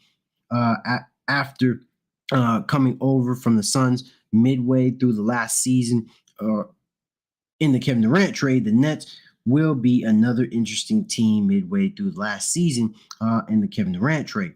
Oh, sorry, I mixed that up. The Nets will be another interesting team next season, or maybe even earlier, depending on how Damian Lillard winds up this summer. All right, so that is just more of what we already know. All right, so man, woo. That was a lot just now. I'm not gonna hold you. There was just a lot signings going down in just that instant. All right. But hey man, if you guys are in here, like the video, man. Like the video, man. Show some love. I would appreciate it, man. All right, so let's see what else is going down. I'm just on Twitter right now, so I'm not paying attention to the Athletic. I'm just trying to look at these guys. I'm trying to just cover like the biggest trades, biggest signings right now. So I'm just kind of like, reflecting, refreshing, going back and forth between different tabs and stuff. Let's see what's going down. Okay. Let's see. Yeah, so nothing at the moment. Nothing at the moment. But let's hear what some of these guys have to say.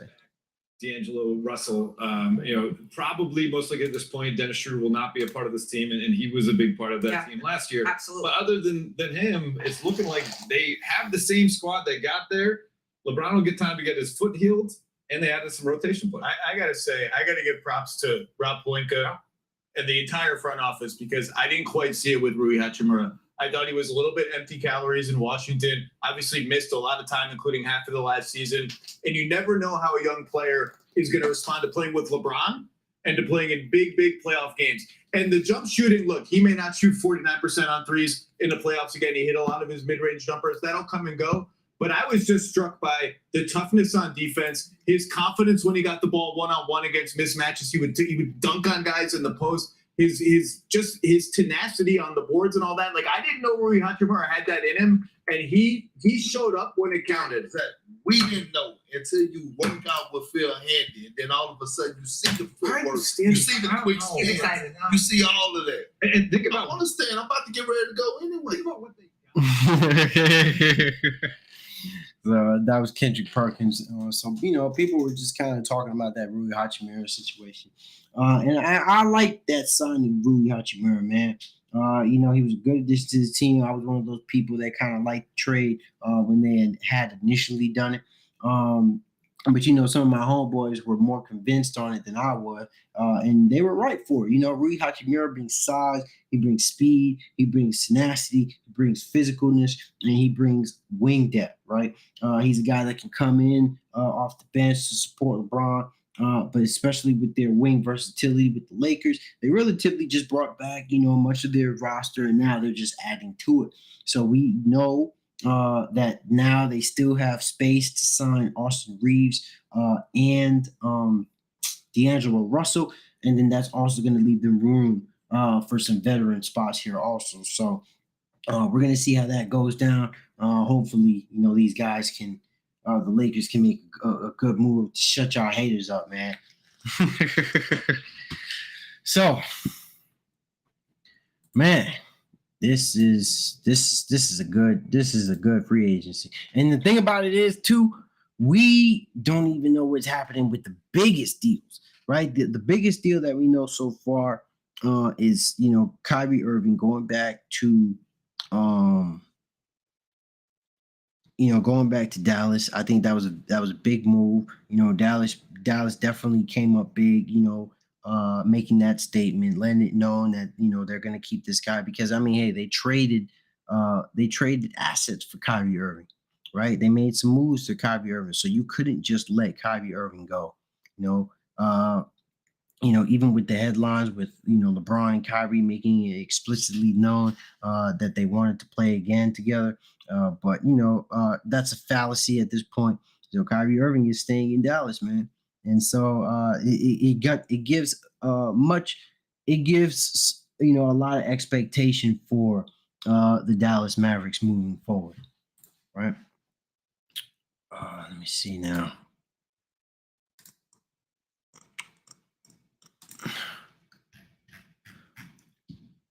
Hmm.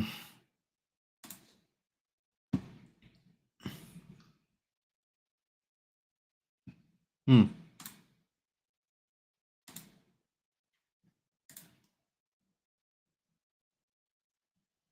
I'm putting on some music for y'all though.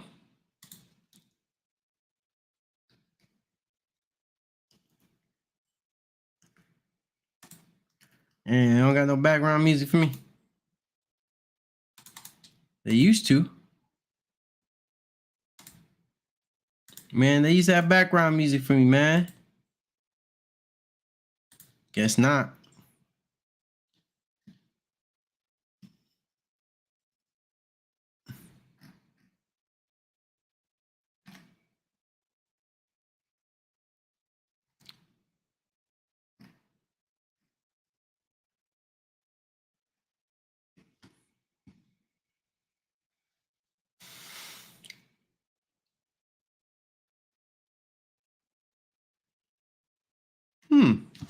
This is interesting. So Kyrie Irving's agent, which I think is his wife, his girlfriend, became the first Black woman to negotiate and complete an NBA contract. So that's interesting, man. Clap it up for that, man. I didn't mean to do that. You scroll down.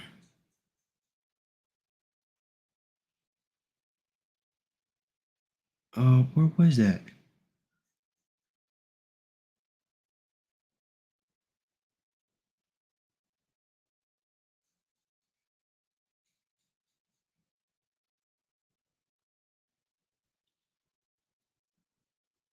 Why do they have this headline for him though?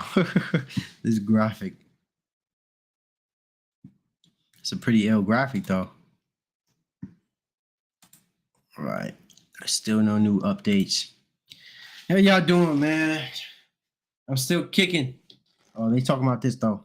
If Fred Van Vliet was gonna hit a bigger number, I would have said hell no. He did that today. That says a lot. What were you looking at, Vince? Lakers, have solidified themselves, and LeBron said it. He always tweets something just to let you know. It's like, we're loading up, and they definitely loaded up. And obviously, Fred VanVleet getting that bag today. Yeah, Bruce Brown going to the Indiana Pacers, seeing Jeremy Grant with a huge bag back in Portland. Of course, that's the domino that we are all still waiting on. Is Damian Lillard going to stay? Is he going to go? That's the question that at the end of the day, it still prevails, Zach. And James Harden, too. And a guy we didn't talk about much because it was expected. Draymond Green back to the Warriors. Those three guys should play together forever. They should never play on other teams. So good on the Warriors, good on Draymond Green. It's a cool story. Well, and that's what our Mark Spears has reported, that essentially what Draymond would like, and if you look at the number of years and the number on this deal to end his career with Golden State. You know what I would like? What would you like? Never to sit next to you for 5 hours. Well, guess what? You can tomorrow, just for 2 hours, though. We'll be back on a Saturday for our second NBA Today free agency special. Thank you so much for hanging with us for the last 5 hours, and we will see you then. I'll see you. Man, you should hear what these people are talking about on my Discord, man. Hey, I'm going to drop this right here for y'all, too. Because you know what? I want to start promoting this a little bit more. I want to have you guys in the Discord, right? I want to drop this in here for y'all for the Discord, man. So tap in. Welcome, join my Discord. You guys can tap in and get a lot of good information now. There's a multitude of topics and things to talk about that I put in my Discord.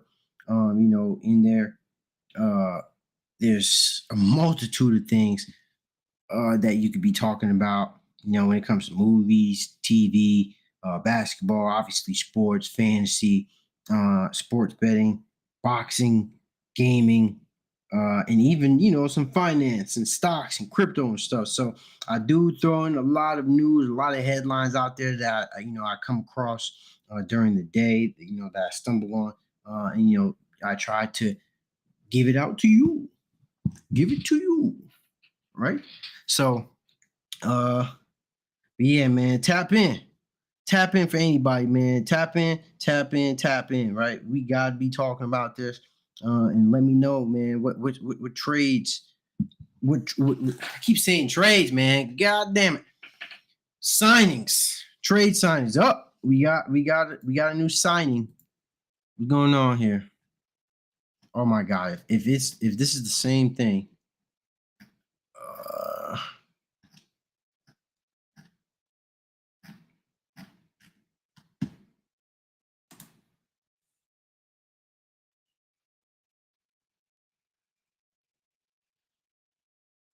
whoa.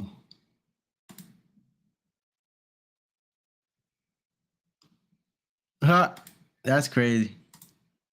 Just gonna have to X that out, then. But I know that there were some other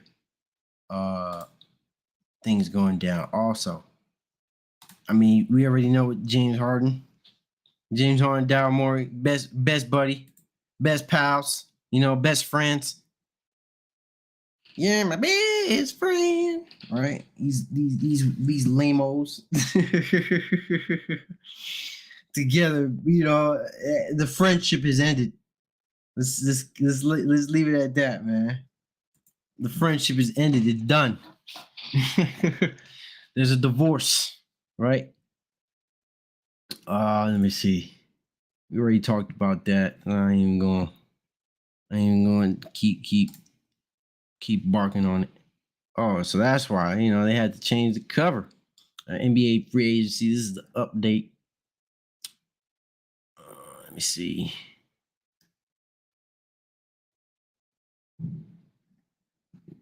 Also make that.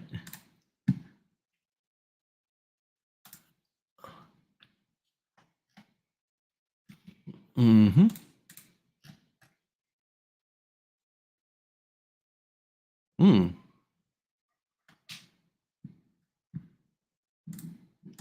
Okay. Go back to that. Okay. Okay. All right. So what Fred VanVleet meant to the Raptors? It is maybe overstated that Van Fleet was Kyle Lowry's heir apparent, but he was the evidence of the Raptors' excellent development system.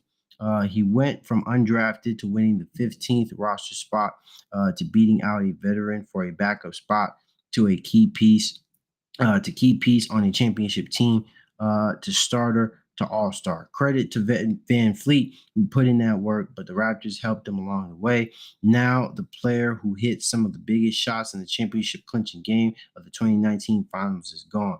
The Raptors messed up the trade deadline this year and was bound to cost them. Wow.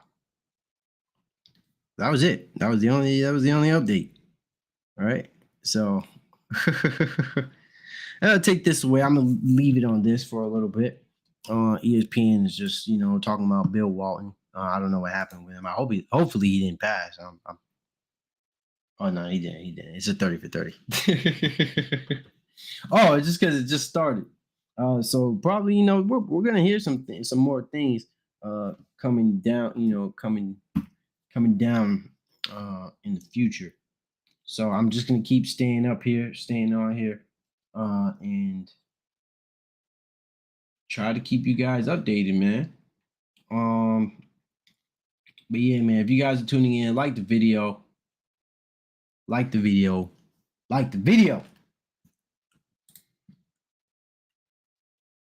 All right, so let me see.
Okay.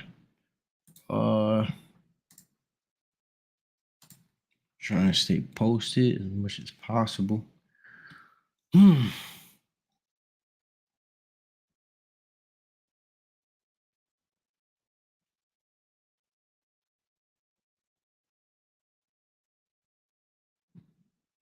No way.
So it might have been I think it just might have slowed down in the meantime. But yeah, man. What did I think about free agency so far? I thought it was a really good move, man. I think they made some pretty good moves. A lot of teams made some good moves today, right? A lot of things to take away. The best move that I've seen thus far, the best signing that I've seen thus far,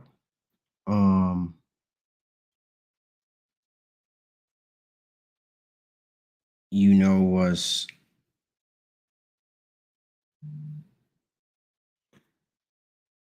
now if I had to say,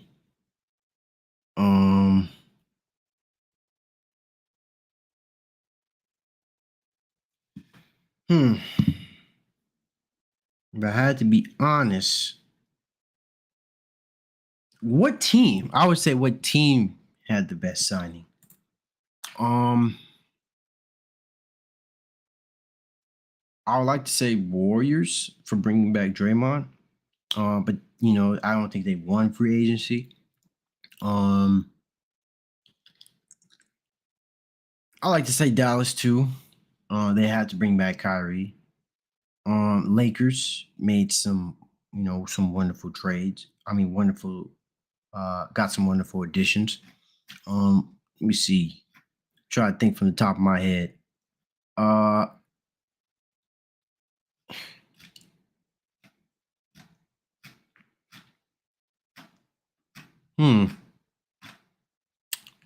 Bringing back Herb Jones was a good move. The Suns, this offseason obviously has been extremely active. I think Eubanks and Watanabe was a good scoop, was a good pickup. But I still think Phoenix should still entertain a trade option with DeAndre Ayton. Probably somewhere in the future. But I see DeAndre Ayton, possibly being, a free agent, being a trade deadline sort of trades. My bad. But what else? Honestly, if I'm looking at it, man, I would have to say that the Lakers probably is winning free agency so far. I'm not trying to say that they're the best team out of free agency, but as far as what they've gotten and what they're trying to keep, they're on track to have probably, you know, an A plus, or not A plus, but you know, a B plus, A minus sort of off season. You know, but I'm liking these moves. I'm liking these assets. They're definitely making waves. They're definitely making moves. You know, it's great to see how these teams, you know, are coming together, and making these deals go down. One team that I would definitely say is probably on the negative spectrum is probably the Miami Heat. You know, because they had to give up Gabe Vincent, and more than likely they're giving up Max Strus.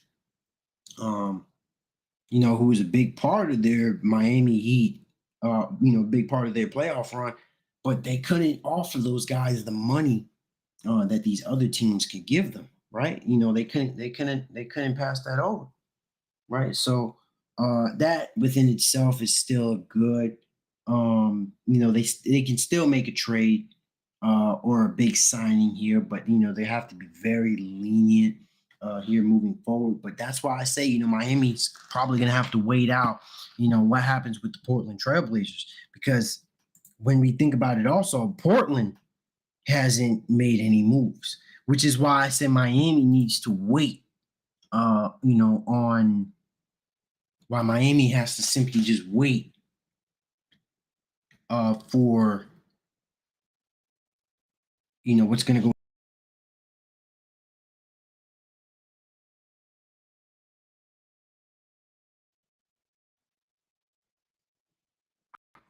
Sorry, I had a kind of brain fart there. But yeah, Miami has to kind of see what goes on around Portland, you know, because whatever Portland does is going to dictate what goes on with Damian Lillard. And Portland has been relatively quiet. You know, we've noticed here, you know, they haven't really gotten anybody. But then again, nobody has really signed with any of the team like that right now. There really are no players out there when it comes to free agency that's going to be a difference maker for the Portland Trailblazers, right? Which is, you know, that's over and done with. I don't see any other player, but we can probably go down the list here because I know I did bring that up here earlier, right? There were the players, the top 25 free agents. So bring that up right here. Josh Six was 6, 7 was D'Angelo. So and I just got another Twitter update. So hold on.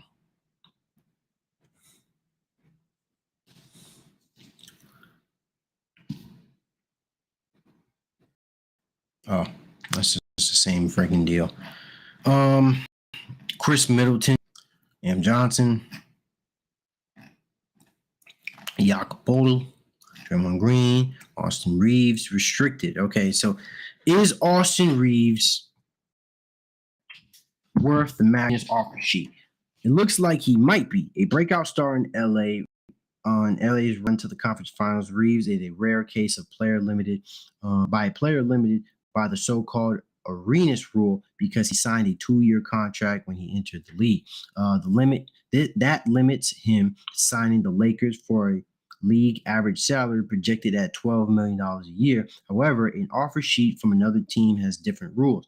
It can pay him the mid-level exception in the first 2 years, starting at $11.4 million, and the max salary in the third or fourth years of the contract, which would come at $36.8 and $36.5 million, respectively.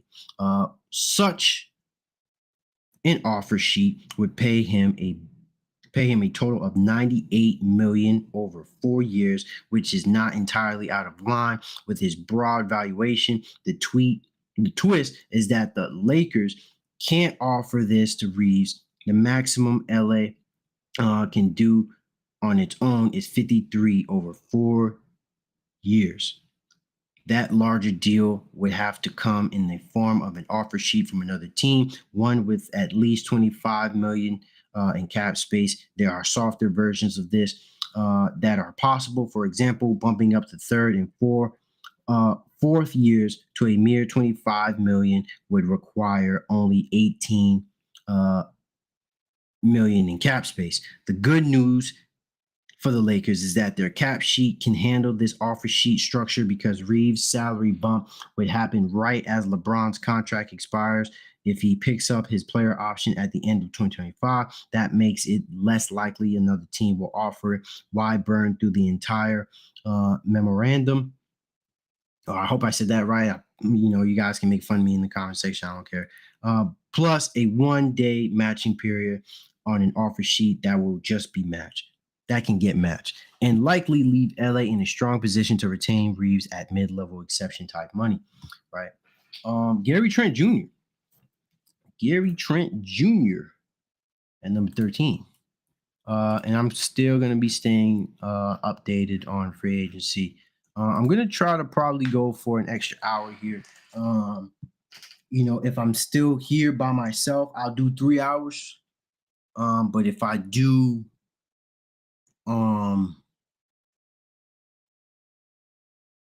if I have more people, then I'll go longer. Right? I'll go longer. But let me see if I can even try to get somebody up on, maybe up from another stream, because I do know, somebody was out there. Oh man. Okay.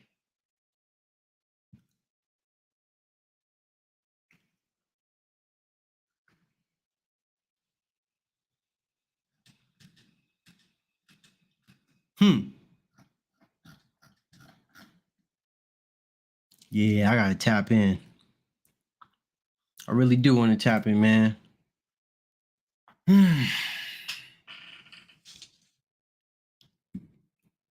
So let's continue down. Furthermore, Gary Trent Jr., number 13. Trent has a player option for $18.6 million. It's possible he decides to opt in and try again in free agency next year. The tea leaves, however, seem pointed more strongly towards opting out and most likely moving on from a Toronto team that doesn't seem to have the financial wherewithal to keep all three of Fred VanVleet, Jacopoto, and Trent. Trent can shoot and is still young, which should produce a frothy market given the rebuilding, shooting-starved team. Teams such as Houston, San Antonio, Orlando, and Detroit are the ones with cap space this summer. The key for these clubs would be to avoid repeating Toronto's error. The Raptors inked Trent to a 3-year extension with a player option in 2021, setting the stage for him to bail after 2 years at the age of 24. Look for his next club to sign him to a 4-year deal that lets him ride the rising salary cap while Trent moves into what should be his prime years. All right, so Trey Jones, he re-signed with San Antonio, so he's not a free agent. Jordan Clarkson, player option.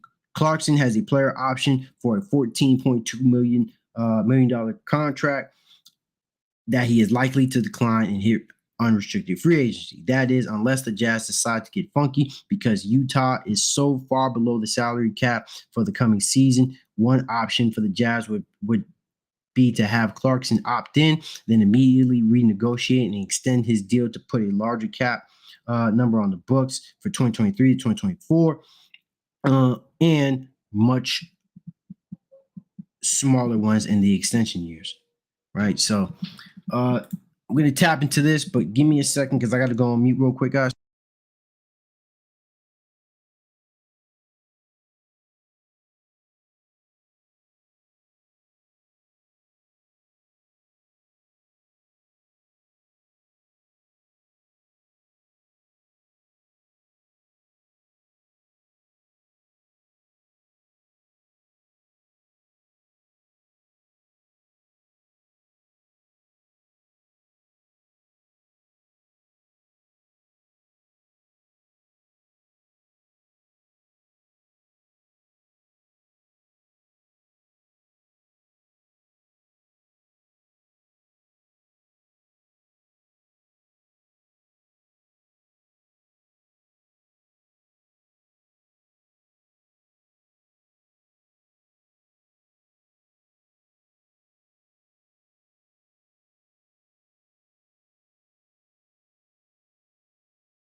All right, guys, I'm back.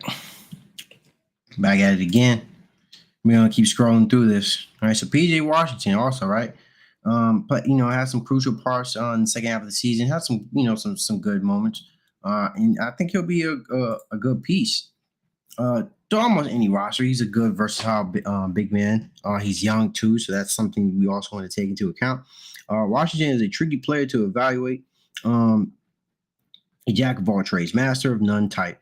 He is theoretically a stretch big, but isn't quite so devastating from the perimeter that induces panic. 36.6% career on moderate volume. He's theoretically able to offer value as a small ball five, but has struggled to defend at any position. He's theoretically a power player, but had a worse rebound rate than Kelly Oubre this season. But Washington showed strides on both ends last season, especially late when a left for dead Charlotte team nonetheless strung together several victories. His feet still betray him sometimes in space, but his defense definitely got better offensively. He was much more assertive about looking to score inside the arc and did it without losing efficiency. At 24, he may be on the verge of breaking out into more of a fully fledged starting four, and his timing is impeccable heading into restricted free agency. With cap space teams like Indiana, OKC, and perhaps Sacramento needing young help at that position, he might become a popular player in early July, scaring off Charlotte with an offer sheet that could be difficult. However, as the Hornets should have enough room below the tax line to absorb re-signing Bridges, Washington, and Oubre at market salaries if they wish, right? Kobe White, right? Now he signed with Chicago early in free agency. They booked that up really quickly. Jeremy Grant, right? We know that he just signed his contract with the Portland Trail Blazers, right?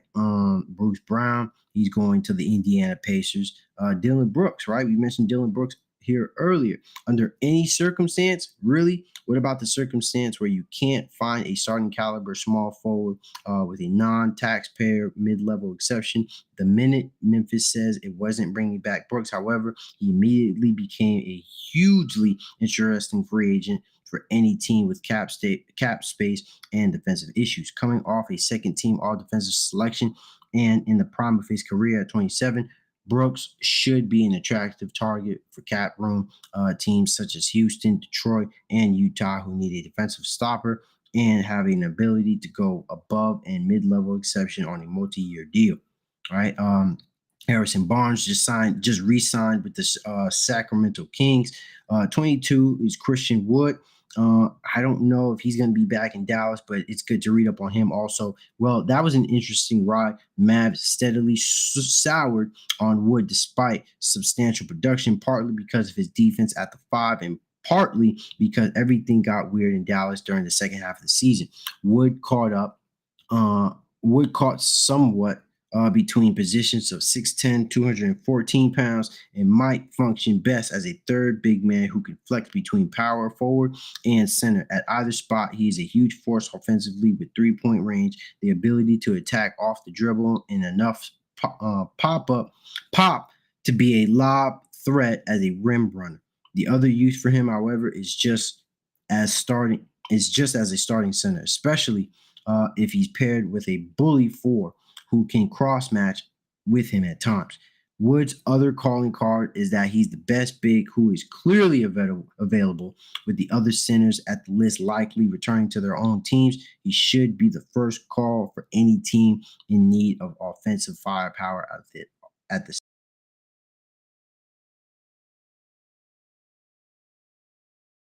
right. So, but I do agree with what they said. Dallas's defense was a huge problem last year, so I don't see them. Re-signing Christian Wood for what they need. They're going to need somebody who's a little bit more off ball that can rim protect a little bit better for the Dallas Mavericks roster to work. But they're going to need some intangibles similar to Christian Wood's offensive game, which would benefit in the future. Right. So we finally got somebody up here, man. We got our guy Josh. Hey, man, welcome back to Cash Media, bro. back on here. So, hey, bro, I've been talking here for like 2 hours, bro. Damn, I've bro. been talking here for like 2 hours, man. So I'm glad you guys pulled up here so we can finally get into it. Right. So Bro, should have hey, told I've been us. talking for a long, long, long time, bro. So y'all can go on whatever spiel y'all want to go to. But let me know, man, what trades or what signings here do you think was the best? What was the worst? Point out anything, man. Talk about anything, man. Like, can you Hey, hear man, I me? got a lot to talk about, Cash. I got a lot to talk about, man. Yo, thanks for having me on the stream, bro. Best podcast in the world, man. Cash Media, Cash Sports Podcast. Man, Gabe Vincent to the Lakers. Every fucking Laker fan I know of is praising this trade, bro. This is a terrible, not trade, sorry, pickup. This is a terrible pickup, bro. Miami Heat players are only good in Miami Heat, bro. Look what happened to Kendrick Nunn, bro. Fam, Kendrick Nunn was balling out with the Miami Heat, bro. He shot 37% from three, bro. This guy Polo G came out and made a song called Ballin' Like I'm Kendrick Nunn, bro.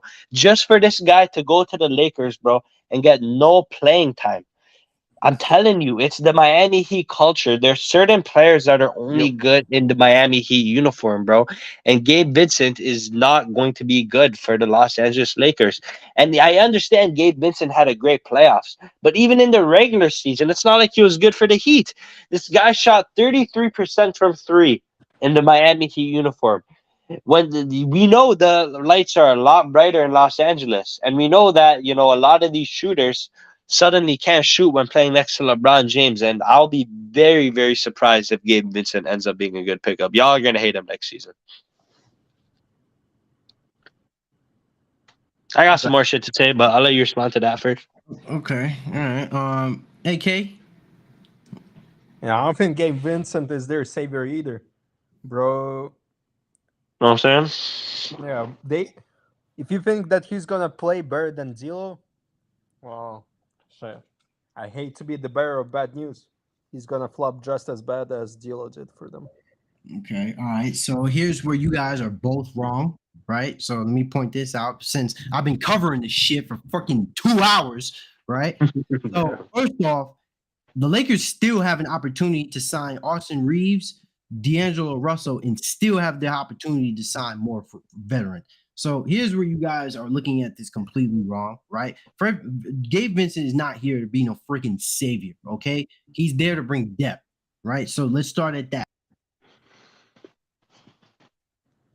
Okay, by a guy who plays like 25 minutes per game but averages less than 10 points. You guys can still bring back D'Lo? Yeah. Cause shit, if you guys could bring back D'Lo, then that's one thing. But the way I thought was that Gabe Vincent was going to be the new starting point guard. Hello? What the fuck? Hello? Yeah, my fault. My thing cut out at mid talk when I was talking. Yeah, can you hear me? Yeah, I can hear you. Can't hear you. You can't? No, he can. You Yeah. can? Yeah, we can hear you, bro. You might have to cut out there. Hey, yo, AK, you want some shit, bro? Yeah, I think Cash cut out. No, Bro, Cap should not cut out, bro. He's here, bro. It's you. It's your volume, bro. And he'll come back in. So Gabe Vincent, right? So he's there to bring depth, bro. So the thing, y'all looking at this completely wrong. First off, like, what is a savior? That's a vague ass statement. I didn't say You're looking at Gabe Vincent completely wrong. He's there for depth, and I've repeated that already a couple of times, so I'm not gonna say it again. But yeah, the Lakers, with the way that they signed Gabe Vincent on this 3-year, $33 million contract, the Lakers, and not to mention they brought back Rui, they've signed Tyrion Prince, right? They signed Tyrion Prince. They brought Cam Reddish. I think Cam Reddish was huge for the Lakers. With a 2-year deal, and you're overlooking Tyrion Prince too, because he's a 6'7" wing player who can guard defensively and can shoot. He's a high 30% 3-point shooter, right? So with the moves, you can't just look at the Gabe Vincent move and think, oh, this guy is a savior. No, because the Lakers made a bunch of moves to complement their roster. Now you have to understand that the Lakers still have much of their roster intact. And so with the necessary moves that they had just made, them just being put in the position to still sign Austin Reeves, because you already know now that they have now that they signed the guys that they have, that's definitely going to be a priority, because they extended him like a week. They extended him earlier in the week to guarantee that they're going to have the rights before anybody to give him a contract. So that means the Lakers can match any offer sheet for Austin Reeves. So Austin Reeves is going to come back, and then obviously if they really want to, and they can bring back D'Angelo Russell on a good deal, then then that can come into play also. But it's the whole package.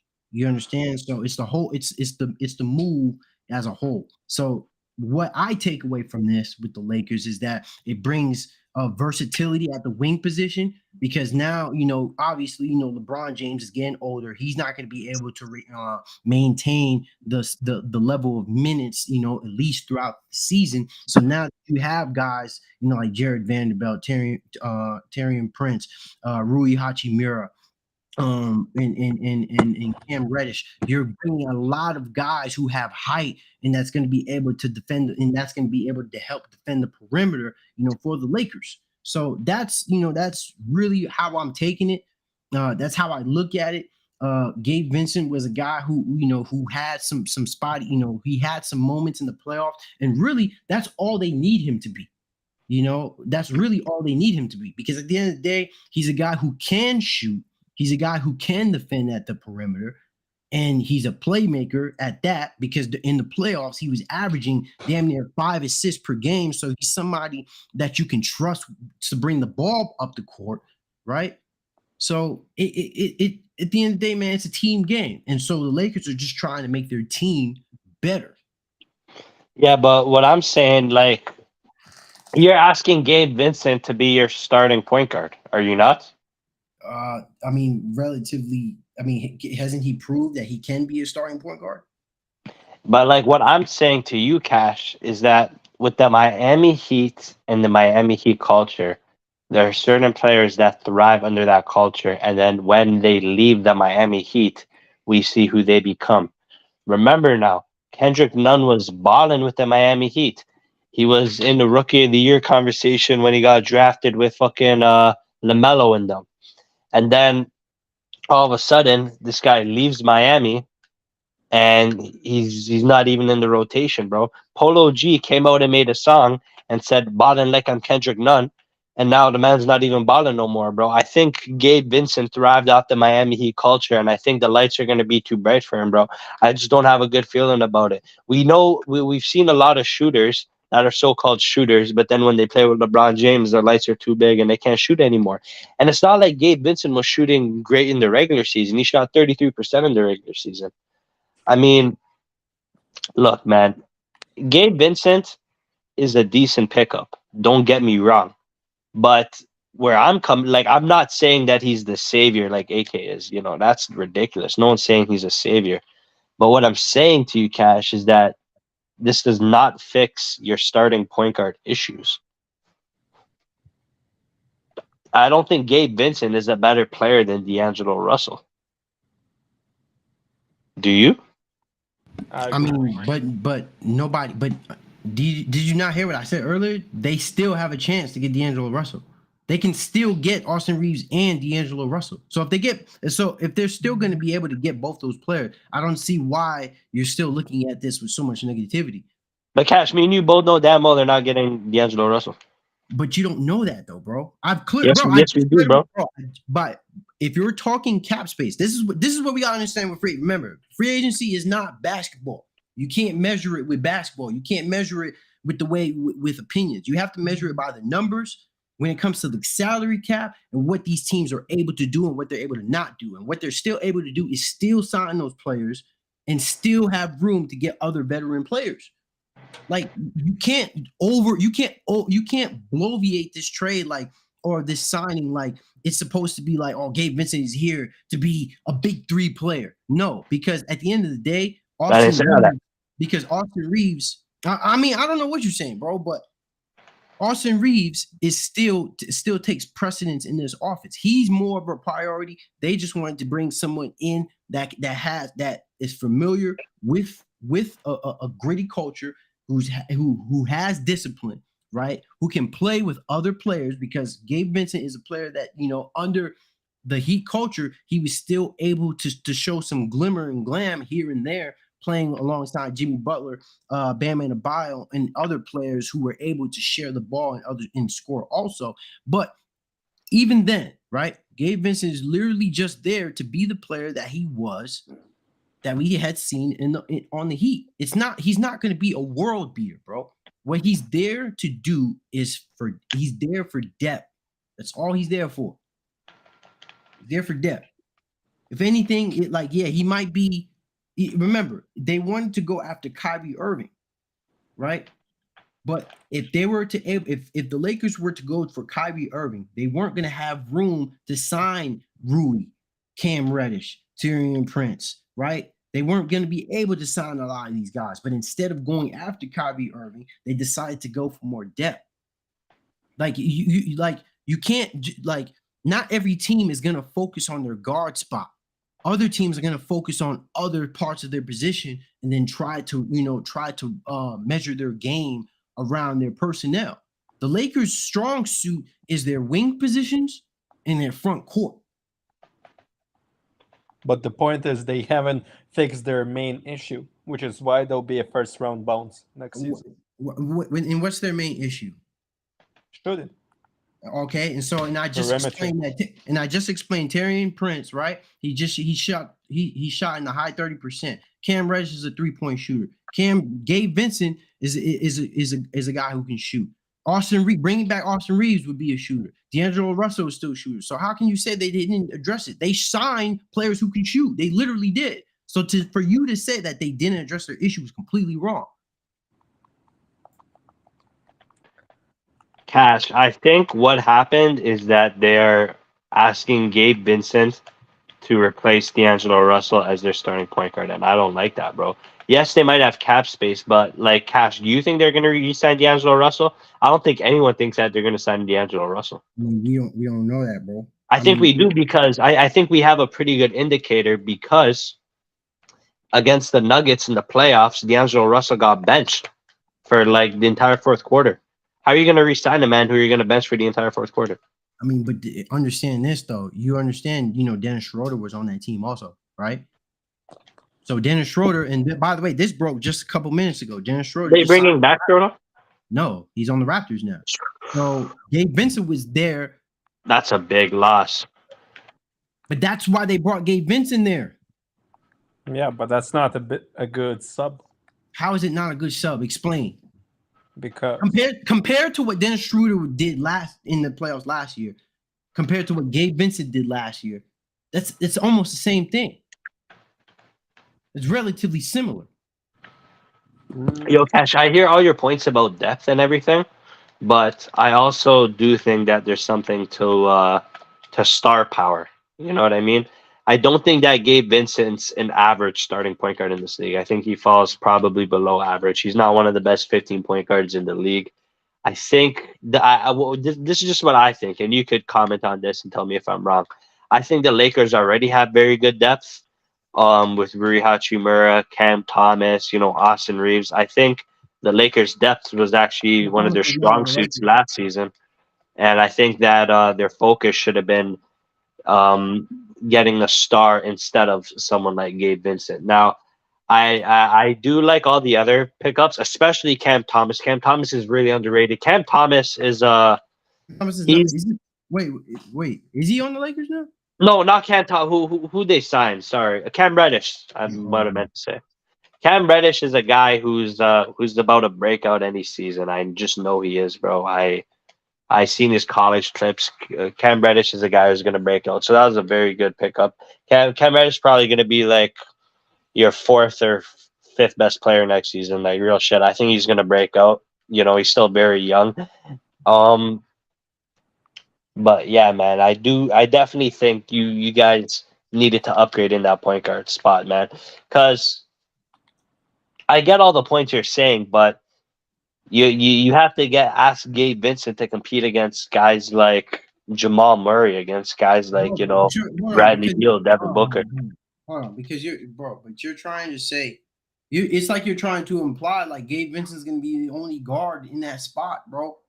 Like you understand, like as of right now, What other guards do the Lakers have? I mean they as of right now the Lakers still they haven't signed any of the guard. They That's what I'm haven't saying. signed Austin Reeves yet. They haven't signed D'Angelo Russell yet. The only player that they signed in terms of guards is the only player who's Gabe Vincent. That's what I'm saying. I don't think that's, I think they needed to get a better guard, man.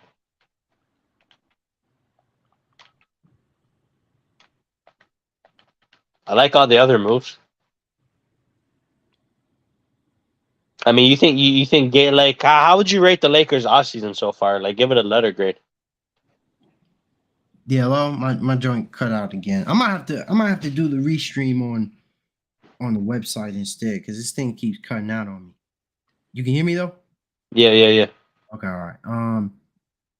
But yeah, but this is only the first day. So as far as like, how the Lakers are going to address this, it's only assumptions on my end, right? And then you guys, right, are jumping to conclusions as usual, right? Now, if it's a week into it, and then the guard position still looks this way, like they couldn't resign those other two guys, then that's a whole other conversation. But if they wanted, but you're trying to make it seem like they thought. You're trying to make it seem like they thought Gabe Vincent was a top 15 player. If they wanted to get a top 15 point guard, they could have aggressively went after them. But like I also said, the Lakers decided to go after the players that they went for depth because they could have went for Kyrie Irving. They could have went for him, right? But Rob Pelinka was the one that decided, no, we're not going to go after Kyrie Irving. We're going to expand on this team. And I think this is a better route. This is a better route. Bro, you say I'm jumping to conclusions. How do you know that you guys could have got Kyrie Irving? How do you know Kyrie wants to come to LA? What do you mean? It was out there. Kyrie Irving explicitly came out and said that him and LeBron both said they wanted to play together again. It's not news. I know, but I think Kyrie wanted LeBron to come to Dallas and not He wanted him, to go to LA. yeah, he wanted him to come to Dallas, but LeBron wanted him to come to LA. So that means both players wanted to play together, right? Yeah, but you're saying Rob Pelinka could have got Kyrie Irving, but I don't think he could have. No, it's not about could have gotten him. He could have went after him is my point. But they didn't push for it. As you can clearly see, like, the headlines as of recently when moving up to free agent, that talk with Kyrie being in LA was starting to simmer a bit. That wasn't the thing. What Lakers wanted to prioritize moreover, when it came to the guard spot was making sure that they can bring back Austin Reeves. Now, understand the Lakers' most important signings were to one, bring back Austin Reeves, right? Which they did partially. They're still trying to get other players, but he's a restricted free agent, so you already know they're gonna have first dibs on that offer sheet. Bringing back Rui, right? And then They did that already. Huh? They brought back Rui already. Yeah, they did. He's on a 3-year, $51 million contract. So they brought back Rui, right? They've added shooting, right? Whether they did. Mm-hmm. So really, it's if they can bring back Reeves and Russell, which is still a possibility, right? They'll bring back Reeves, bro. They're not bringing Russell, bro. I'm telling you, Cash. Like right now, fam. I'm telling you, they're not bringing back Russell, bro. But that's not gonna lose them though. Like not bringing back D'Angelo Russell's not gonna kill them because at the end of the day, they can still get other veterans. Yeah. You mean? But they're replacing Russell. Because hold on, where's that post? Oh, that I had. Oh wait. Okay, yeah. So look at this right here. Lakers projected depth chart if they retain Austin Reeves and D'Angelo Russell. So D'Lo, Vincent, who's JHS?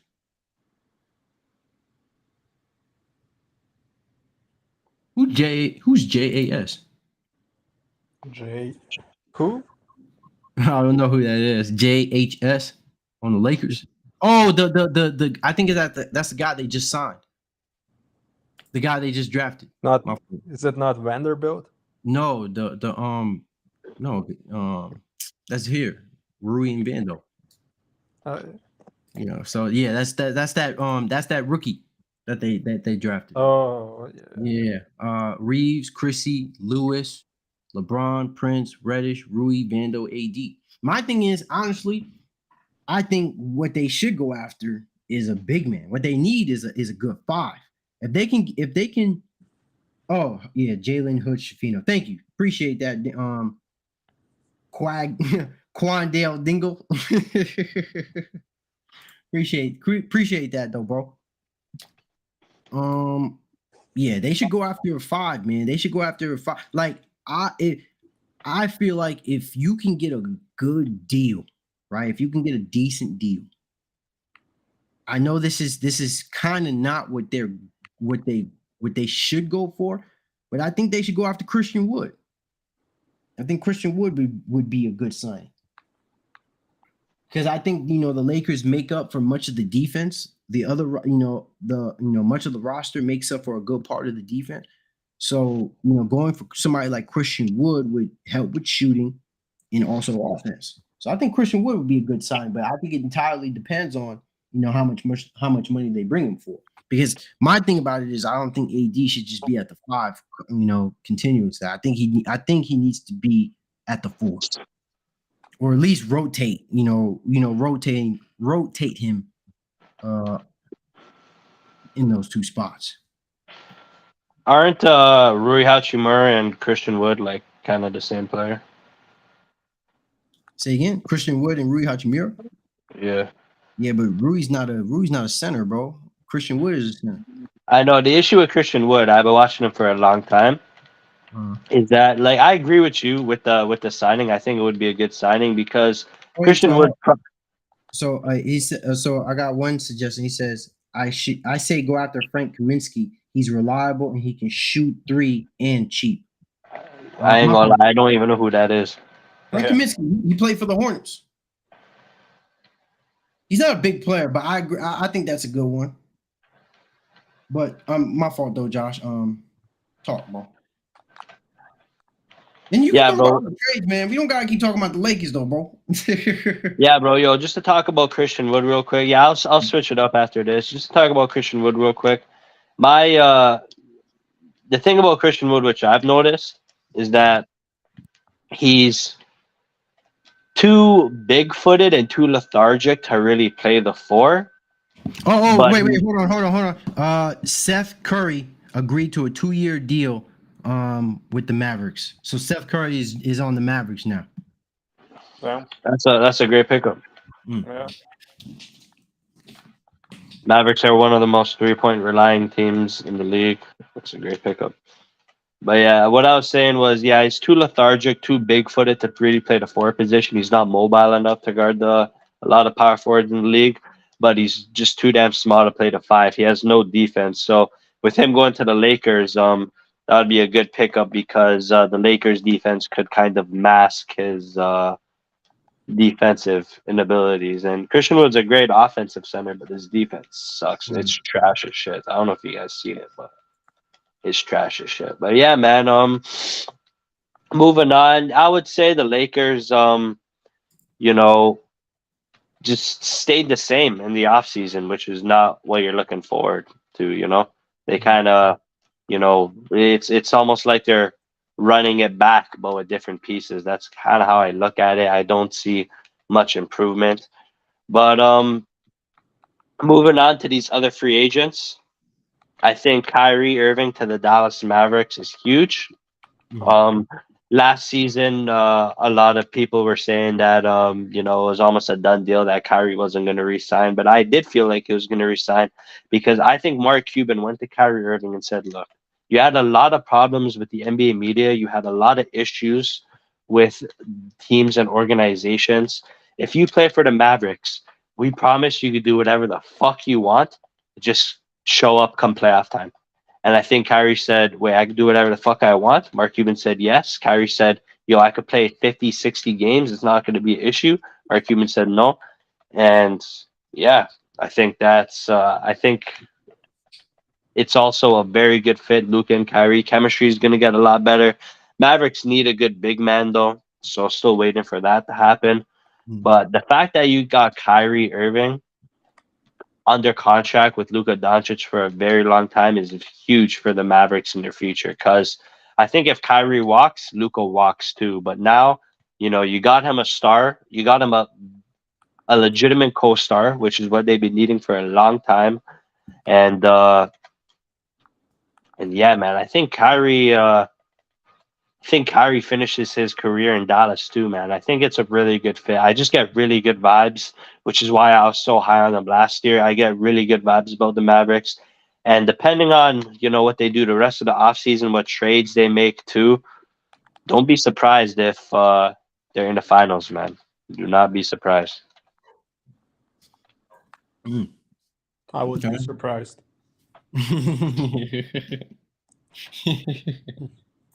Yeah. Bro, do you not understand that Luca's like Do you still not gonna take understand that leaps? they still have absolutely zero fucking defense? That's why I said if they make trades, bro. Not right now, obviously. But bro, you understand chemistry is gonna be good, bro. Yo, it doesn't matter, AK. What you need to understand when you have offensive firepower of the likes of a Luka Doncic and Kyrie Irving, all you need to do is small fixes. Once you have those guys, all the fixes you need to do after are small. Just a couple pieces, insert and outsert, bro.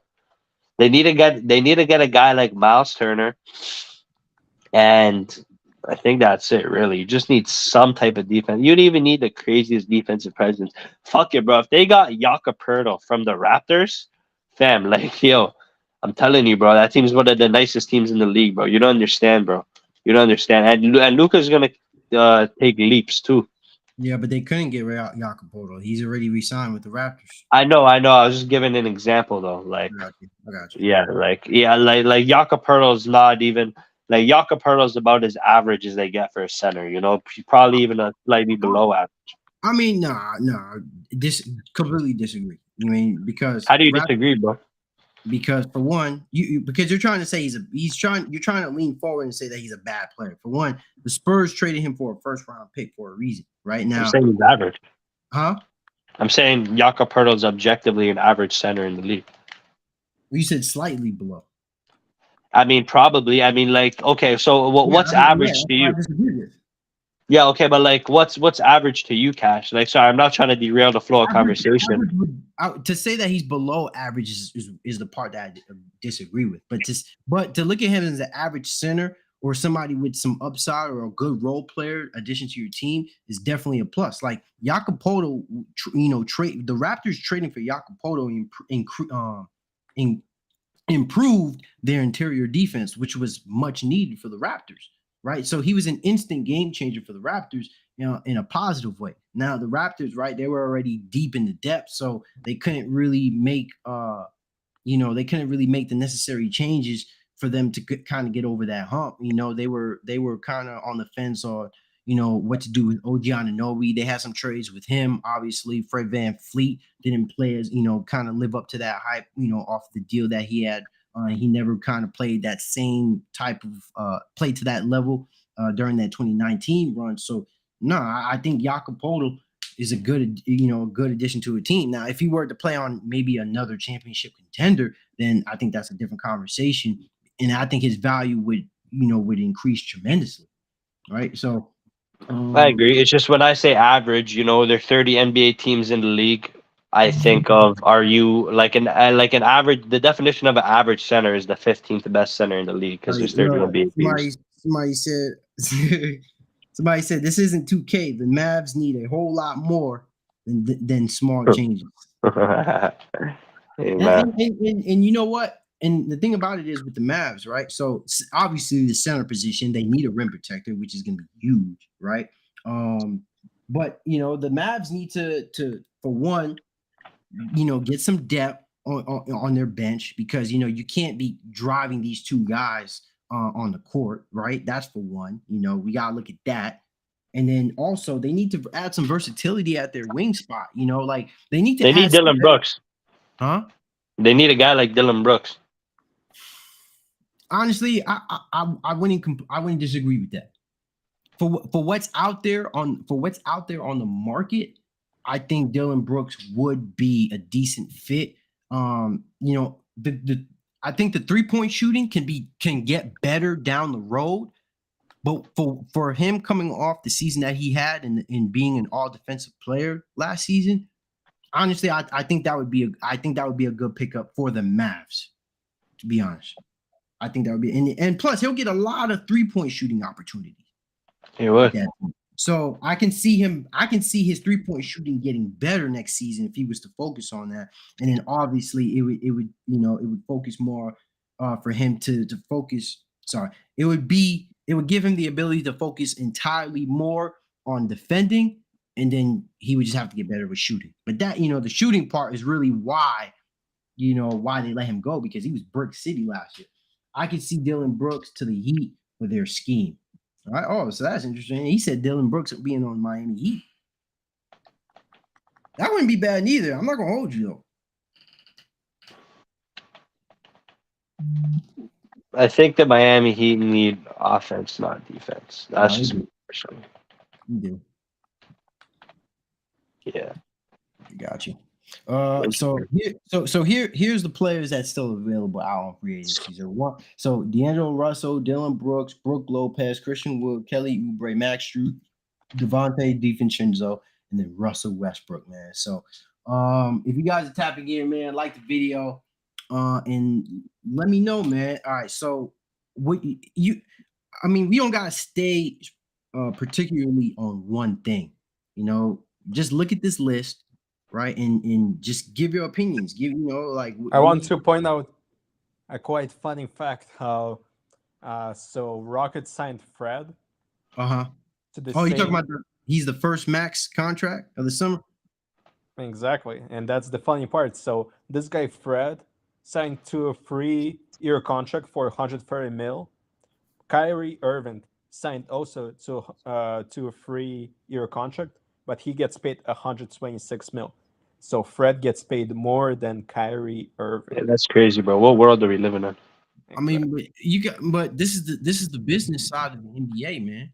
Like, yes, in a realistic world, Kyrie Irving is actually eligible for a $200 million contract. So he really took. So understand that he really took less money, but he's still secured. Like, at the end of the day, bro, he signed a 3-year. Over $100 million contract. I don't think Kyrie Irving is sitting here, and especially he's in Texas too, so he's getting no state income tax. So I don't think Kyrie Irving is complaining about or comparing his contract to Fred VanVleet. Right now, the situation with Fred VanVleet. Now, do I agree that the Rockets should have paid Fred VanVleet this money? No, I don't feel that way. I feel like they could have. I feel like you could have dished out that same amount of money to James Harden if you really were to go in that direction. Also, right? Fred's also in Texas, so yeah, no, I know that's in Houston, bro. Yeah, Harden's not going to Houston though. He has no interest in going to Houston. Yeah, but the thing about it is, it's just Houston has a lot more cap space, and they were willing to give Fred VanVleet that they were able to give him that sort of money and then not have like all the extra incentives come with it. Like, I don't know, like freaking damn, I said it earlier. God damn it. But to sum it all up, man, it just depends entirely on the franchise. Like, like Kyrie Irving was they were just trying to secure Kyrie. Kyrie wanted to secure the money. He's still getting he's locked down his contract, which is ultimately what he wanted to do, right? So But no, I mean, I'll at least be on your guys' end there and just say that I don't agree with Fred Van Fleet getting a max contract. I don't think he was worth an 130 million. I think maybe 70, 80, even 90 million for Fred Van Fleet was reasonable. But you got to also look at it right where the Mavs are trying to build a much more competitive team. Now, you got to think about it like this, right? You're gonna pay Luka Doncic a super max contract. You know what I'm saying? Like, so that's why you can't compare other players' contracts and say, oh, well, he's getting paid more than this guy. Kyrie Irving is still getting over $100 million. And then remember, you're paying Luka Doncic more than that. Luka Doncic is getting a super max, right? He's gonna get 200 plus million, bro. So you're gonna have to pay Luka Doncic that sort of money. Now that you secured Kyrie Irving on a 3-year, six-figure salary, so you got him on there for cheap, right? And then now you can start spreading your money around and start getting in some role players to get a competitive team, because it's not about signing Kyrie on the biggest contract you can. It's about building a competitive team with Luka Doncic and Kyrie Irving at the helm of this team. That's what's most important about the Mavs in this situation, not Fred Van Fleet getting more money than Kyrie, bro.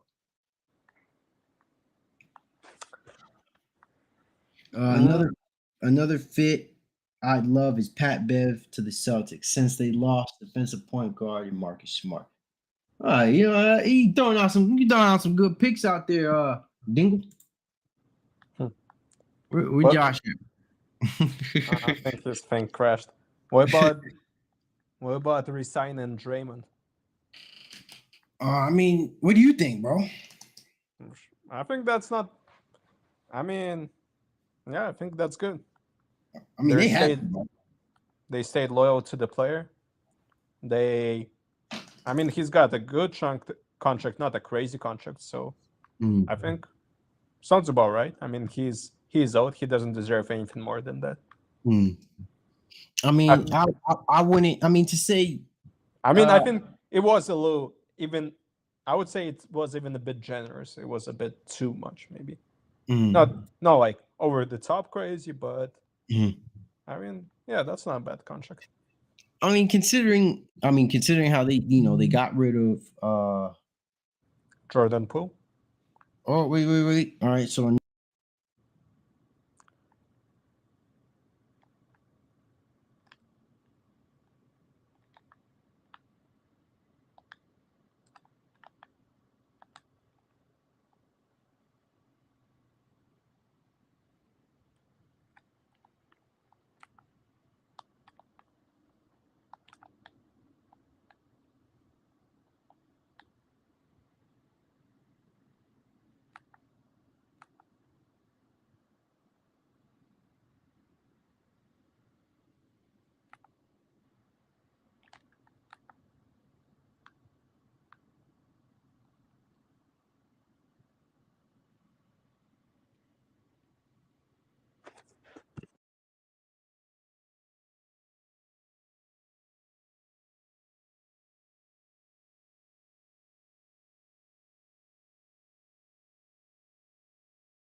all right, man. I don't know what my thing keeps crashing over here, bro.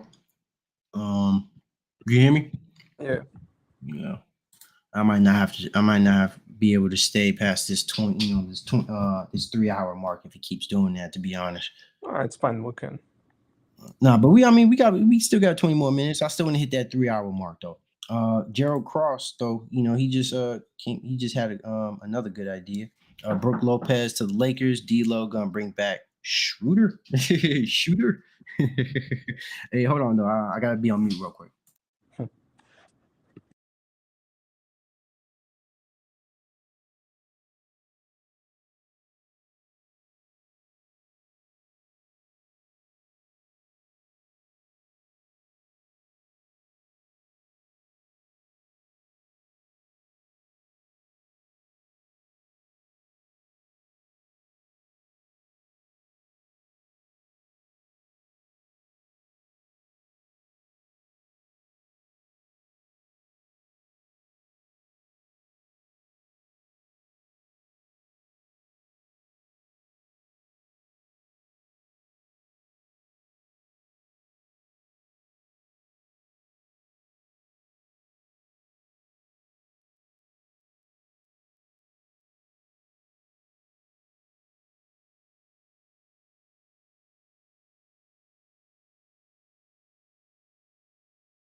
Hey man, I don't know what's going on with this. This joint keep crashing on me, man.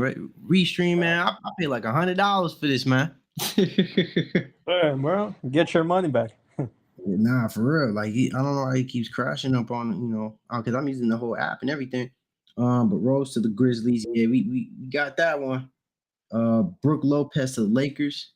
Nah, I can't. Is that real? No. Wow, no way. I didn't see that. Nah. I hope I hope it's real. I haven't seen nothing like that just yet though. Let's see. Is that real though, Cross, or is that just your recommendation? Probably a recommendation.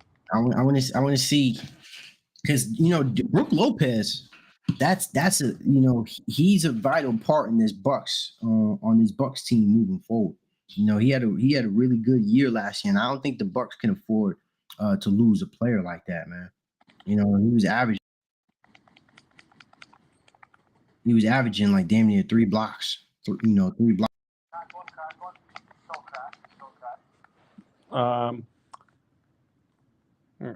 I mean,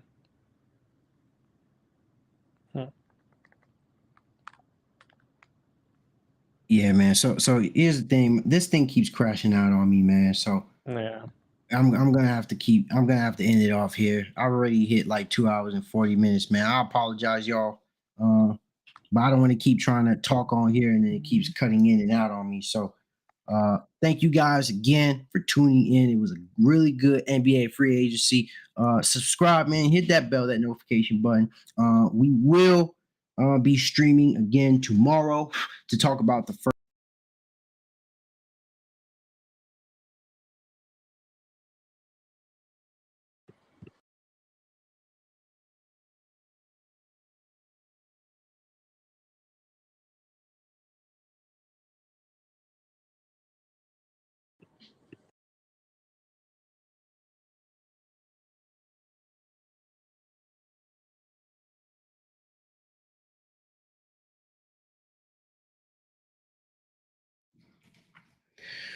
All right, yeah, I know. Bro, crashed before this guy could even finish. Yeah, I know, but I'm gonna just leave it at that, man. So y'all see, man, I'm having some issues over here. So thank you guys again. Thank you for coming out.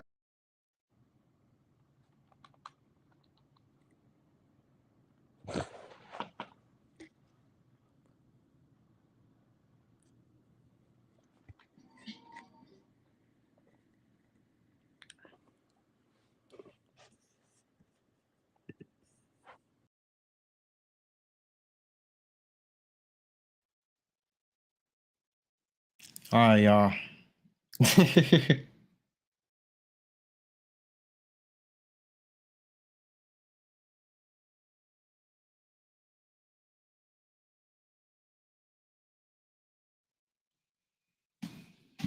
All right. Sorry about that, guys, but yeah, I gotta hang it up.